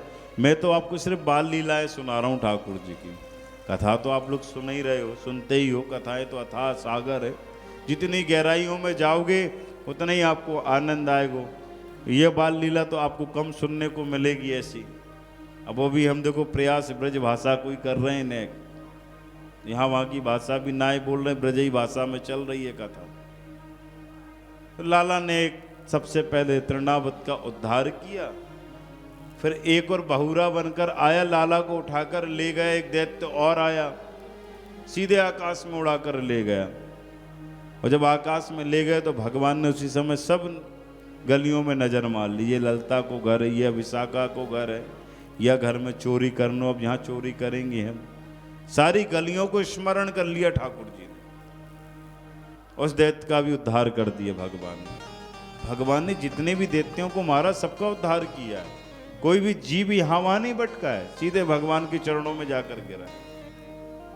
कोई भी जीव हो, जितने भी देवता हैं, सबको ठाकुर जी ने कोई ना कोई गति दी है, कोई ना कोई परम गति को प्राप्त हुए हैं। वो कोई ना कोई भाव सबके प्रति बनाए भगवान ने, सबको चाहा, सबका कल्याण कर। अब यहाँ तो कल्पवास चल रहा है, हजारों जगह माइक साउंड चलते हैं, लोग संकीर्तन चलता है, हमको सुनाई देता, तो देखो कितनी अच्छी बात है। सुबह सुबह कानों में भगवान का नाम पड़े, संकीर्तन स्मरण आए, कथा सुने, यही तो हमारा सबसे श्रेष्ठ कल्पवास है। कल्पवास करना, गंगा के तट पे रहना, संतों की कथा सुनना, सत्संग सुनना, ये सबसे श्रेष्ठ कल्पवास तो यही है। संतों की सेवा करना, ये सब सेवा ही हम श्रेष्ठता को प्राप्त कराती हैं। सारी सेवा आप सेवा करिए, भगवान आपसे वही प्रसन्न होकर जो जन्म आपको मिला है वही जन्म दोबारा भी आपको मिलेगा। हमने कहा ना, ये शरीर बड़े भाग्य से मिलता है, बड़े भाग्य से हमको ये शरीर मिला है। बड़े भाग्य मानुष तन पावा, सुर दुर्लभ सद ग्रंथन गावा। ये बड़े भाग्य से शरीर मिला है, इसलिए शरीर से हमको ज़्यादा से ज़्यादा भजन करना चाहिए, सत्संग करना चाहिए, संतों की कथा सुनना चाहिए, इत्यादि यज्ञ इत्यादि में सम्मिलित होना चाहिए। प्रत्येक व्यक्ति को जीवन काल में एक बार जरूर कथा सुनना चाहिए। भागवत की महिमा, मैं अभी वृंदावन में कथा कर रहा था, कोरोना काल में मन में भाव आया कि गोपी गीत पे कथा करें। अब भागवत का जो दसम स्कंद है वो तो प्राण है, इसको प्राण कहते हैं। भागवत जी के दसम स्कंद जो है ना भागवत में, ये भागवत का प्राण है, गोपियों का भी प्राण है ये। मेरे मन में भाव आया क्यों ना इस बार गोपी गीत पे कथा करें। 3 दिन तक वही गोपी गीत पे दिव्य दृष्टि डाली, तो वास्तव में लगा कि जो प्रेम गोपियों ने भगवान से किया है, ऐसा प्रेम कोई कर नहीं सकता। हर एक श्लोक 18 श्लोक है गोपी गीत में।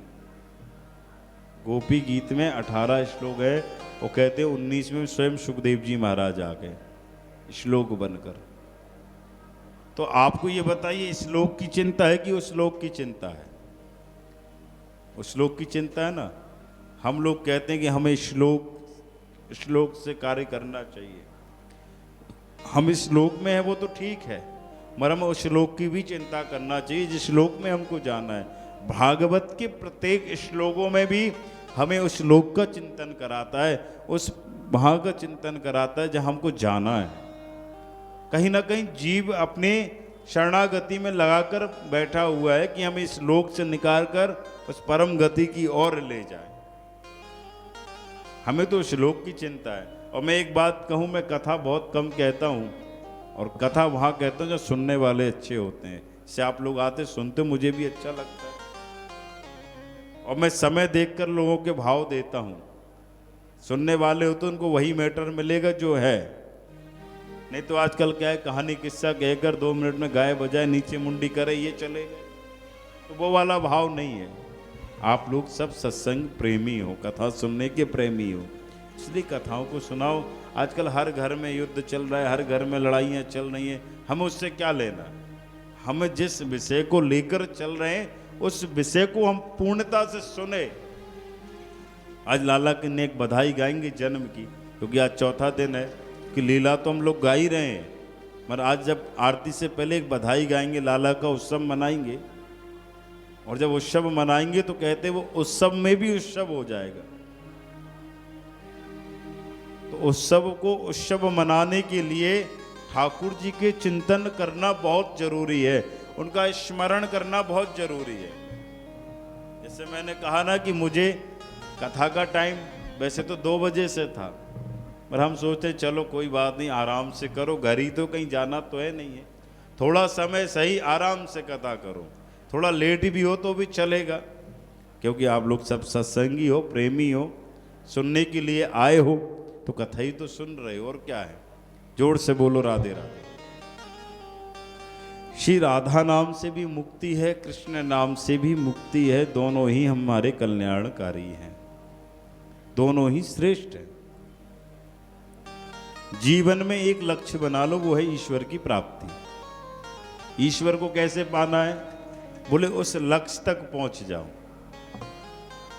अब आप लोगों को मेरी कथा जैसी लगती हो मुझे तो नहीं पता, और मैं तो भैया अपने भाव से सुनाता हूं आपको।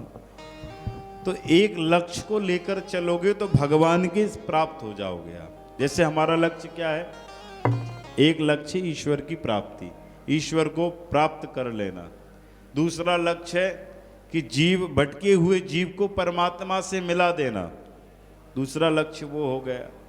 तो हमको दोनों लक्ष्य में अगर एक लक्ष्य की प्राप्ति हो गई, अपने जीवन में अपने एक ही लक्ष्य को संवार लिया या एक ही लक्ष्य को अपने हृदय में बिठा लिया, तो एक लक्ष्य से भी हमें प्राप्ति हो सकती है, उनका स्मरण करने से भी हमें प्राप्ति हो सकती है, उनके दर्शन करने से भी हमें प्राप्त हो सकती है।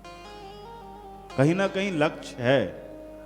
पानी केरा बुध बुधा असमानुष की जात, देखत ही चुप जाएगा जो तारा प्रभात। तो कहीं ना कहीं एक लक्ष्य को बना लो कि एक लक्ष्य से हमें कहाँ चलना है। एक लक्ष्य हमको ईश्वर से मिला देता है, एक लक्ष्य श्री राधा रानी से मिला देता है। बस एक लक्ष्य को लेकर चलो। एक लक्ष्य भी हमें भगवत प्राप्ति का दर्शन करा देता है। इसे भागवत में 18,000 श्लोक है, 335 अध्याय हैं, 12 स्कंद हैं। एक बार और सुन लो आप। भागवत में 18,000 श्लोक है, 335 अध्याय हैं और 12 स्कंद हैं। अब 18,000 श्लोकों की तो कोई कथा करे तो कई वर्ष बीत जाए, कथा तो पूर्ण हो नहीं सकती। मगर 7 ही दिन में क्यों कथा सुनाई? उसका भी तो कोई लक्ष्य रहा होगा। परीक्षित जी को जो शराप मिला था तक्षम नाम का, तुम एक सर्प डसेगा तुम्हारी मृत्यु हो जाएगी, तो जब सुखदेव जी ने 7 दिन तक परीक्षित जी को निरंतर रात दिन कर दी श्रीमद् भागवत सुनाते सुनाते, उस रस में उनको ऐसा डुबो दिया कि उनका भी कल्याण हो गया, उन्हें भी मुक्ति मिल गई। परीक्षित जी को बाद में विमान लेने के लिए आया, सुनेंगे लास्ट दिन आप लोग। स्वयं विमान में बैठकर स्वयं परीक्षित जी महाराज भगवान के परम धाम गए। क्यों? क्योंकि उन्होंने एक लक्ष्य को पाया, एक लक्ष्य के ऊपर ध्यान दिया कि मेरा कल्याण क्या है। बोले भागवत है, अगर इसको सुनूंगा तो कल्याण हो जाएगा, इसलिए एक लक्ष्य को लेके चलता हूं। तो एक लक्ष्य से भी कृष्ण की प्राप्ति हो सकती है और 2 से भी आपकी भक्ति मिल सकती है। इसलिए भक्ति भगवंत गुरु चतुर नाम बपू एक। भक्ति ऐसा करो जो भगवान को प्राप्त करा दे, ऐसे कृपा करो उनके ऊपर। इसलिए तुम्हारे ब्रज के लोग हर समय राधा राधा रटते हैं। राधा राधा जब रटते हैं तो लोग मग्न हो जाते हैं और ऐसा राधा राधा गुनगुनाते हैं महाराज कि जितने भी सारे लता पता हैं सब सुन स्मरण करते हैं, सारी लताओं से राधा राधा राधा। जितने भी वृक्ष हैं सबके अंदर से आवाज आती है, और जब आवाज आती तो सारे लोग गाते हैं, और जब गाते तो ऐसा लगता है कि कानों में भी श्री राधा राधा की धुनी लग रही है। तो आइए 2 मिनट जरा राधा राधा को मना लेते हैं। अब इनकी प्रसंग, क्योंकि राधा रानी हमारी कल्याण करने वाली है और कोई नहीं है। लोग बाहर बैठकर सुनते हैं, वहाँ सुनकर चाहे वो तो एक कृपा है। मगर श्री जी की कृपा जब होती जब वो यहाँ आकर सुन ले और श्री जी उसको अपने पंडाल में बुला लें, सबसे बड़ी कृपा तो वही है। इसको राधा रानी अपनी कृपा कर दे, इसलिए तो लोग भक्त राधा रानी को पुकारते हैं कि राधा राधा राधा राधा राधा राधा राधा राधा, बोलो राधा राधा राधा राधा राधा राधा राधा राधा राधा, बोलो राधा राधा राधा राधा राधा राधा राधा राधा राधा राधा राधा, बोलो राधा राधा राधा राधा राधा राधा राधा राधा राधा राधा राधा, बोलो राधा राधा राधा राधा राधा राधा राधा राधा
यहाँ नाच लेता सो 84 लाख योनियों में भटकना नहीं पड़ता। मैं नहीं कहता खड़े होके नाचो, बैठे ही बैठे नींव मटक लो। ओ राधा राधा राधा राधा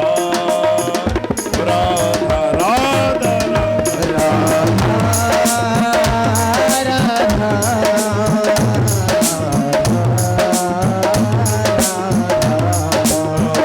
बोलो राधा राधा राधा राधा बोलो राधा राधा राधा राधा बोलो राधा राधा राधा राधा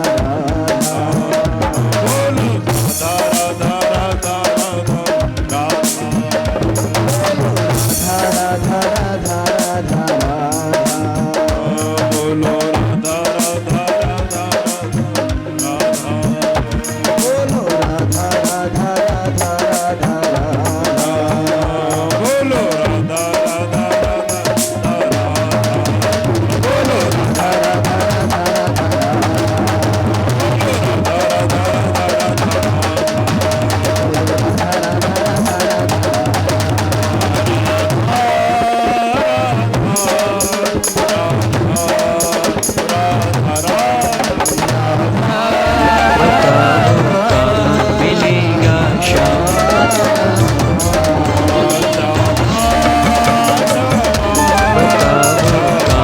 मिलेगा शाम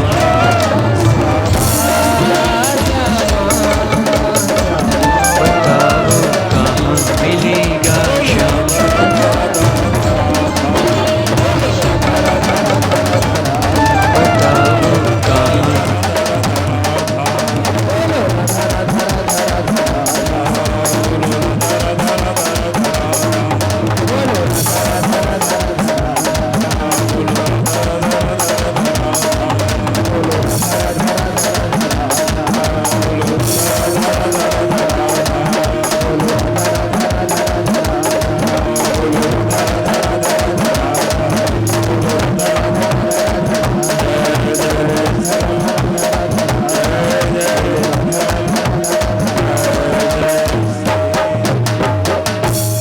बोली राधा रानी सरकार की जय हो वृंदावन बिहारी लाल की जय हो। बस राधा राधा रटते रहो, हमारी जितनी भी सारी व्याधा सब हर ले जाएंगी वो। मैं इसलिए आपसे ताली बजाने को कहता हूं, कराग्रवस्त लक्ष्मी कर मध्य सरस्वती कर मूल तु गोविंद प्रभाते कर दर्शनम। हमारे जो हाथ की जो रेखाएं चेंज होती रहती हैं, इसलिए हर समय हाथों को मलते हुए बढ़िया प्रेम से बस हर समय ताली बजाते रहिए, क्योंकि ये रेखाएं चेंज होती रहती हैं। इसलिए तो हाथों की रेखाएं चेंज होती। जब सुबह उठो सबसे पहले ऐसे करो, 3 बार अपने नेत्रों से लगाओ, अपने हाथों को देखो। और क्या मंत्र नहीं आते तो अपने इन हाथों में भी भगवान का दर्शन हो सकता है। कराग्रवस्त लक्ष्मी कर मध्य सरस्वती कर मूल तु गोविंद प्रभाते कर दर्शन। वो दिन हमारा बहुत अच्छा जाएगा। फिर हमारी कभी किसी से कुछ खटपटी हुई, सुबह सुबह लोग कहते हैं हमने आज इसका चेहरा देखा, पूरा दिन खराब गया, हमने ये देखा। अरे ये सब नहीं है। सुबह सुबह देखो तो अपने हाथों को देखो, जिसमें लक्ष्मी का वास होता है, इसमें भगवान का वास होता है। भगवान को स्मरण करो। कहीं ना कहीं श्री राधा राधा को रटते रहो, उनको जपते रहो, तो सहज भोरी बनकर श्री राधा रानी कृपा कर देती हैं, सहज भोरी बन जाती हैं। और जब कृपा करती हैं तो अच्छे अच्छे भक्तों को भी तार देती हैं, कहीं ना कहीं कृपा करती हैं। और जैसी कृपा करी तो ऐसी कृपा करी महाराज कि भगवत कृपा की प्रेम विवासु जगाने के लिए स्वयं राधा रानी कृष्ण बन जाती हैं, और राधा ही कृष्ण बन जाते, कृष्ण ही राधा बन जाते। इनमें कोई अंतर ही नहीं होता, दोनों का स्वरूप एक ही हो जाता है। चिंतन करोगे, भगवान का चिंतन करो, चिंतन करोगे तो चिता पे चले जाओगे सीधे, 2 मिनट भी नहीं लगेगा। चिंतन करना तो इनका करो जिससे मुक्ति मिलना है। संसार की चिंता करोगे तो संसार में ही फंसे रह जाओगे। संसारवासी आएंगे और चला कर चले आएंगे, मिट्टी का खिलौना मिट्टी में मिल जाएगा, न कुछ काम नहीं आएगा, सब यहीं धरा रह जाएगा। समय आने पे परिवार भी साथ छोड़ देता है, पड़ोसी भी साथ छोड़ देता, जाकर तुम्हें जला के चला आएगा, ना इस मिट्टी काम आएगा, ना कुछ काम आएगा। जैसा था वैसे ही रहे आओगे, शरीर यहाँ का था वही रह जाएगा। इसलिए ऐसा कर्म करके जाओ कि अंत समय हमारे साथ भगवान का नाम जाए। साथ कुछ नहीं जाता, सब यहीं धरा रह जाएगा। क्या भरोसा है इस जिंदगी का, साथ देती नहीं ये किसी का। श्वास रुक जाएगी चलते चलते, समा बुझ जाएगी जलते जलते, फिर क्या है, कुछ नहीं, सब यहीं धरा रह जाएगा। लोग फिर प्रशंसा ही करते रह जाएंगे, अरे बहुत अच्छा था वो, उसने तो बहुत अच्छे अच्छे काम किए। मरने के बाद व्यक्ति प्रशंसा करता है, आपकी जीते जी कभी प्रशंसा नहीं करेगा वो आपकी। चाहे बेटा हो चाहे बेटी हो, थोड़े समय तक ही साथ देता है, बाद में सब कुछ धरा रह जाता है। लोग ममता के पीछे पड़ते हैं। पैसा एक ऐसी चीज है जिसे मृत्यु के घाट भी उतार देती है। क्षण मात्र का सत्संग अगर आप संतों का कर लोगे तो कल्याण हो जाएगा, उनसे मुक्ति मिल जाएगी आपको। अगर सत्संग करना है तो संतों का करो, किसी अच्छे महापुरुष का करो। अगर तुम्हें मुक्ति चाहिए तो, क्योंकि मुक्ति से भगवान मुक्त करा देते हैं। जो एक बार जो भगवान की शरणागति में चला जाता है, भगवान उसे भी मुक्त करा देते हैं। तो कहीं ना कहीं कृपा करते हैं। ऐसी कृपा ठाकुर जी ने की। अब देखिए, एक बड़ा सुंदर एक किसी महापुरुष ने भाव सुनाया, आप 2 मिनट सुनिए उसको, फिर आगे लाला की बधाई होगी, फिर उसके बाद में आरती कराएंगे। देखो, हमको भी चिंता है कि आप लोग, ठंडी भी है, समय से आओ समय से जाओ, मगर आप लोग थोड़ा लेट आओगे तो हम नेक लेट कर देंगे यहाँ से। अब आप तो मेरे बंधन में बंधे हो ना अभी, तो या मैं अभी यहाँ सब में पर्दा खिंचवा दूं, गेट लगवा दूं, अगर तुम बाहर जा पाओगे? फिर नहीं जा सकते, क्योंकि अभी आप मेरे बंधन में बंधे हुए हैं। मैं जब छोड़ूंगा जब आप जाओगे, और जब तक मैं छोड़ूंगा नहीं तो आप कैसे चले जाओगे? अभी मैं बोल दूं बाहर, 2 लोग खड़ा कर दूं डंडा लेके, कोई बाहर ना जाए, ध्यान रखियो या को नेक, अब लगवा दूं गेट बाहर से, नो एंट्री, फिर जाके दिखाइयो नेक बाहर। तो नेक कथा सुनने आए तो आनंद से सुनो। घर के काम तो जिंदगी भर पड़े, वो तो खत्म भी नहीं होंगे। ये सत्संग बड़ा दुर्लभ है, ये तुमको सुनने को नहीं मिलेगा। घर के काम तुमको बहुत मिल जाएंगे, पर सत्संग तो तुम्हें कभी कभी सत्संग प्राप्त होता है, ये तुम्हें हर समय नहीं मिलेगा। ये जब मिलेगा जब तुमने कोई अच्छे पुण्य किए होंगे, अच्छे तुमने कोई कार्य करे होंगे, जब तुम्हें ये सत्संग की प्राप्ति होगी, जब तुम्हें ये कथा सुनने को मिलेगी। तो एक दानचंद थे, बड़े कंजूस सेठ, जिनका नाम था दानचंद। कभी जिंदगी में उन्होंने दान ही नहीं किया। लोगों ने बहुत कहा इनसे, भैया दान कर लो, दान। भगवान भी देखो भक्तों की जब परीक्षा लेते हैं तो ऐसी परीक्षा लेते हैं कि स्वयं प्रकट हो जाते हैं। अब लोगों ने कहा गंगा जी चले जाओ, स्नान कराओ, स्नान करके आओ, वहां से कुछ दान पुण्य कर लो। दानचंद जी ने कहा ठीक है, तुम कहते हो मगर दान नहीं करूंगा, गंगा जी नहाने जाऊंगा मगर दान नहीं करूंगा। आप कहो कि दान करके, मैं दान नहीं करने जा, दान करना तो मैंने कभी सीखा ही नहीं, और मुझे दान करके क्या करना है? लोगों के कहने पत्नी ने कहा इतने बड़े कंजूस हो तो इतने दिन हो गए कभी आज तक गंगा जी नहाने नहीं गए। अरे मैं बैलगाड़ियां चलती थी उससे चले जाओ। बोले नहीं, जाऊंगा तो पैदल जाऊंगा। दानचंद सेठ जी बैलगाड़ी में भी बैठ के क्यों नहीं गए? कि इसलिए नहीं गए कहीं ऐसा नहीं उसमें मेरे खर्चा लगे, पैसा तो देना पड़ेगा भाई, तो पैदल ही चले गए। अब वहां से गंगा मैया जी 10 किलोमीटर तो रही होंगी, वो भी कहाँ गए? काशी।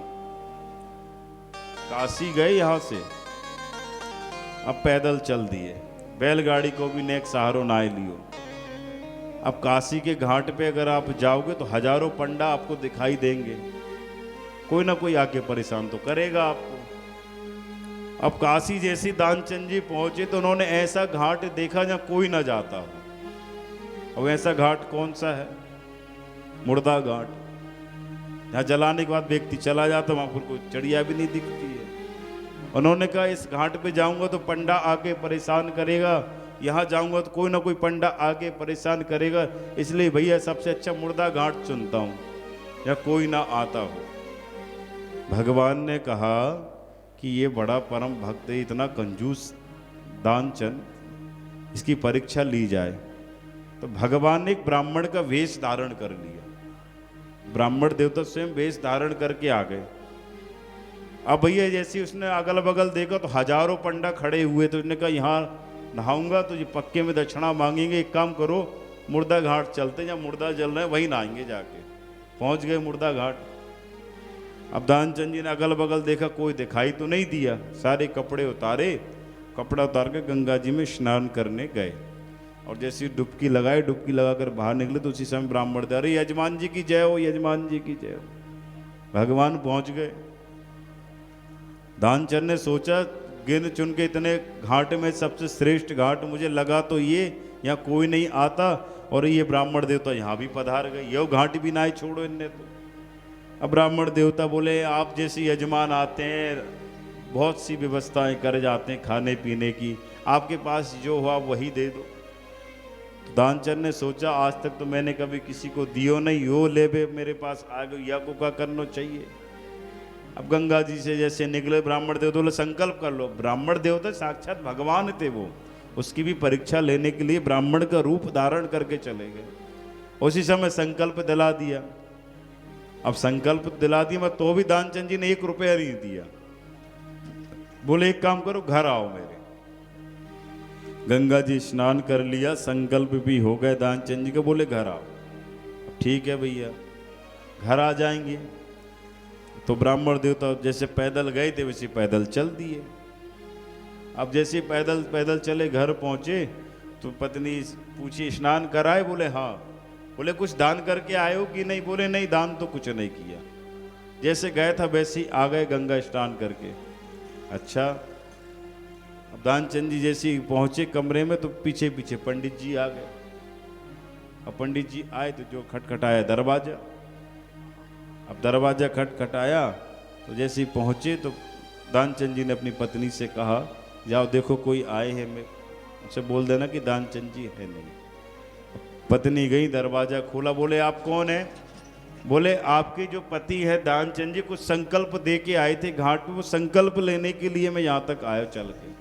उनसे कहिए कि जो देना हो तो दे दें, फिर मैं जाऊँ, और बिना संकल्प लिए तो मैं जाऊँगा नहीं यहाँ से, कुछ ना कुछ तो देना पड़ेगा उनको। पत्नी दौड़ी दौड़ी गई अपने पति के पास, बोली आपने कुछ संकल्प देने की बात की थी क्या। बोले हाँ एक घाट पे एक पंडा जी मिल गए थे, उन्होंने संकल्प कराया, मैंने कर दिया, कुछ था नहीं, मैं कि घर आ जाना। बोले वही पंडित जी घर आए जिनको आप संकल्प देने की बात करके आए थे। अच्छा वो आ गए, उनसे बोल दो कि हम नहीं है। पत्नी बोली मैं क्यों झूठ बोलूं। बोले जाके बोल दो नहीं है तो नहीं है। ठीक है गई दौड़ी दौड़ी पत्नी। बोले अभी हाल तो वो यहाँ आए नहीं और अभी पता नहीं कहीं चले गए। तो पंडित जी ने भी हट कर ली, बोले जाएंगे तो बिना लिए तो जाएंगे नहीं, कुछ तो लेकर जाएंगे साथ में। वहीं रुक गए। बोले ठीक है वो आ जाएंगे जब तक हम यहीं बैठे। अब पत्नी फिर गई दानचंद जी के पास दौड़ी, बोले वो तो कह रहे कि बिना लिए तो जाएंगे नहीं, कुछ तो देना पड़ेगा आप। भाई संकल्प जो किया वो तो पूर्ण करो कम से कम। तो दानचंद जी बोलो उनसे बोलो कि अभी अभी चल बसे। अब पत्नी बोली ये आप क्या कह रहे हो। बोले मुझसे इतना बड़ा झूठ नहीं बोला जा सकता। बोले नहीं एक बार जाकर बोल दो। तो पत्नी गई और पंडित जी से बोले कि अभी अभी दानचंद जी चल बसे, ऊपर चले गए। अब जैसे ही पंडित जी ने सुना ओ हो अब तो बिना क्रिया कराए कर्म करे तो हम जाएंगे नहीं, क्योंकि उनका इतना भार जो हमारे ऊपर है, कुछ ना कुछ करा के तो हम जाएंगे। अब वो पत्नी फिर गई, बोले वो तो ऐसा कह रहे कि बिना तुम्हें दाह संस्कार किए तो जा ही नहीं सकते, अब कुछ ना कुछ तो क्रिया कर्म करेंगे तुम्हारी। अब 4 लोगों में खबर लग गई कि दानचंद जी हमारे बीच में नहीं रहे, पूरे एकत्रित हो गए, इकट्ठे हो गए। पत्नी झूठ मूठ को रोए रही है, जिंदगी को जलाए दे रहे हैं।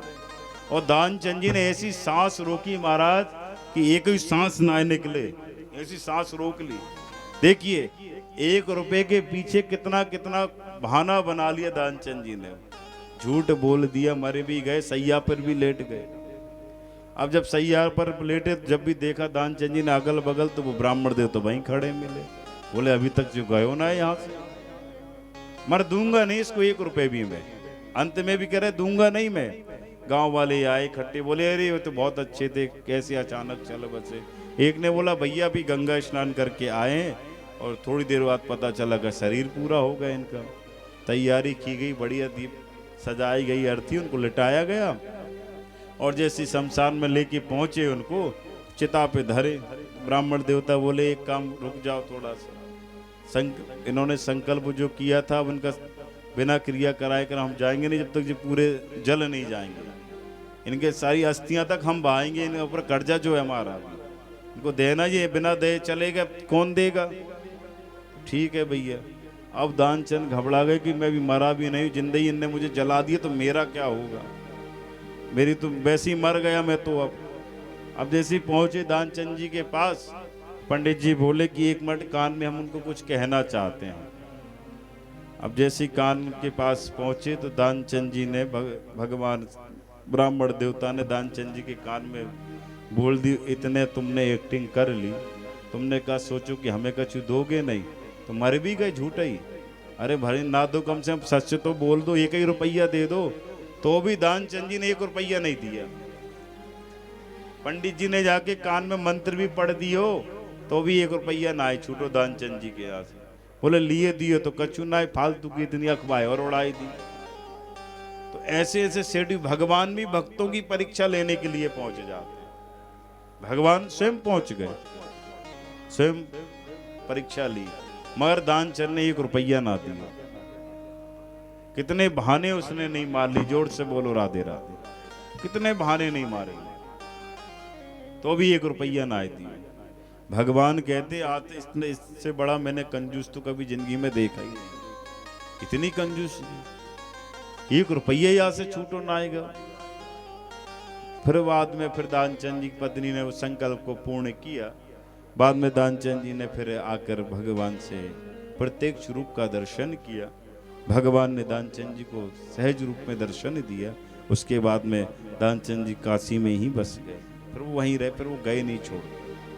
तो ऐसे ऐसे भी लोग होते हैं। नाम बहुत अच्छा है दानचंद, दानचंद का मतलब कि दान करना, पर अंदर से ऐसा भाव तो था नहीं कि वो दान करें। ऐसी कृपा ठाकुर जी कहीं ना कहीं भक्तों की परीक्षा ले लेते हैं। आइए लेने एक लाला की बधाई, उसके बाद आरती। लाला को बड़ा दिव्य उत्सव हुआ है, गोपियां ने एक सब सेवा किए। आज चौथे दिन की कथा, तो लाला की बधाई गाय लें एक आध, उसके बाद में आप दिव्य बड़ी आरती का आनंद लेंगे। प्रसाद लेकर ही, क्योंकि आज एकादशी है, आप सब व्रत होंगे, जाकर कुछ बनाएंगे, पवाएंगे, स्वयं पाएंगे, ठाकुर जी को भोग लगाएंगे। पुनः कल फिर ठीक आप सब लोग आइएगा। 3 दिन शेष और बचे, 3 दिन बढ़िया आनंद लो। क्योंकि मेरा मन जब लगता, जब श्रोता होते हैं कथा कहने में, वक्ता तो एक वंशी की तरह होता है। जब तक बिहारी जी फूंक न लगाएं, श्री राधा रानी कृपा ना करें, तो वक्ता तो बज ही नहीं सकता, उनकी कृपा ना हो जाए जब तक। और उनकी कृपा हो गई तो फिर वक्ता बजता ही चला जाता, पर रुकता नहीं है। चाहे एक ही श्रोता मिले, सुनने वाला मिले, जिसको मैं सुना सकूं। मैं तो भाई वृंदावन से आया हूं सुनाने के लिए, कुछ ना कुछ क्षण मात्र का सत्संग भी आपको मिल जाए तो भी कल्याण है, भगवत कृपा भी आपको मिल जाए तो भी कल्याण है। इस भूमि में बैठे हो, आकाश को पंडाल समझ लो, इस रज को मंच समझ लो। इस रज में बैठकर हम कथा कह रहे हैं, ये हमारे लिए मंच है। बस यही है कि हम सुन रहे हैं तो एकाग्रचित होकर इस कथा को श्रवण करें, ध्यान से सुने। भगवत लीला स्मरण कराते हुए ठाकुर जी की दिव्य बाली लीलाओं को स्मरण किया है। भगवान ने तृणावत का उद्धार किया, उसके बाद में सक्टासुर नाम का दैत्य का उद्धार किया। फिर आगे की कथा हम लोग कल कहेंगे। भगवान ने आज 2-3 लीलाओं में ब्रह्म का प्रतिपाद ज्ञान करा दिया है, अहमता और ममता का ज्ञान करा दिया है। जो जीव क्षण मात्र भी भटक जाता है, भगवान की शरणागति ले लेता है, तो भगवान भी उसका उद्धार कर देते हैं। किशोर जी स्वयं उद्धार कर देती हैं, राधा रानी स्वयं उद्धार कर देती हैं। लाला का जन्म हुआ, गोपियां आई हैं, ब्रजवासी आपस में माखन को लौंदा बना बना कर फेंक रहे हैं। एक अम्मा थी 110 वर्ष की, बाकी दांत ही नाए थे। एक ब्रजवासी ने निशानों मिला कि यूं मारो, फेंक के वह अम्मा के मुख में ही चलो गयो। बा बोली का भयो, बोले बड़ो आनंद आ गयो। तो यह तो लाला की बधाई है, यहाँ तो आनंद ही आनंद है। और रोज प्रतिदिन आनंद बरस रहे। दूसरे के जन्मदिन में तो हम खूब नाचते हैं। आज तो स्वयं बाल कृष्ण लाल का जन्म की कथा है, उनके जन्म की पावन चर्चा तो हम कर चुके थे, मगर उनके उत्सव, उनकी बधाई आज स्वयं ठाकुर जी स्वयं गवा रहे हैं। तो आइए नेक उनकी एक बधाई, फिर आरती करेंगे। आप लोग आरती का आनंद लेकर पुनः आप लोग सब जाइएगा। बोले वृंदावन बिहारी लाल की जय, बाल कृष्ण लाल की जय। सुखदेव जी ने परीक्षित जी को दिव्य भगवान की उस कृष्ण कथा में अवगाहन कराया और कहा कि ठाकुर जी चतुर्भुज रूप में प्रकट हुए हैं। अष्टमी की तिथि आई है, बुधवार का दिन आया, भगवान ने चतुर्भुज रूप में प्रकट हुए हैं और इस प्रयागराज की भूमि में स्वयं बिहारी जी प्रकट हो रहे हैं, स्वयं बाल कृष्ण प्रकट हो रहे हैं। तो आइए नेक एक बधाई गाते हुए फिर आरती कराएंगे कि ब्रज में है रही जय जयकार, नंद घर लाल जायो है। ब्रज में घायल कर देती है दिल को, घायल कर देती है दिल को, घायल कर देती है दिल को, घायल कर देती है दिल को, घायल कर देती है दिल को।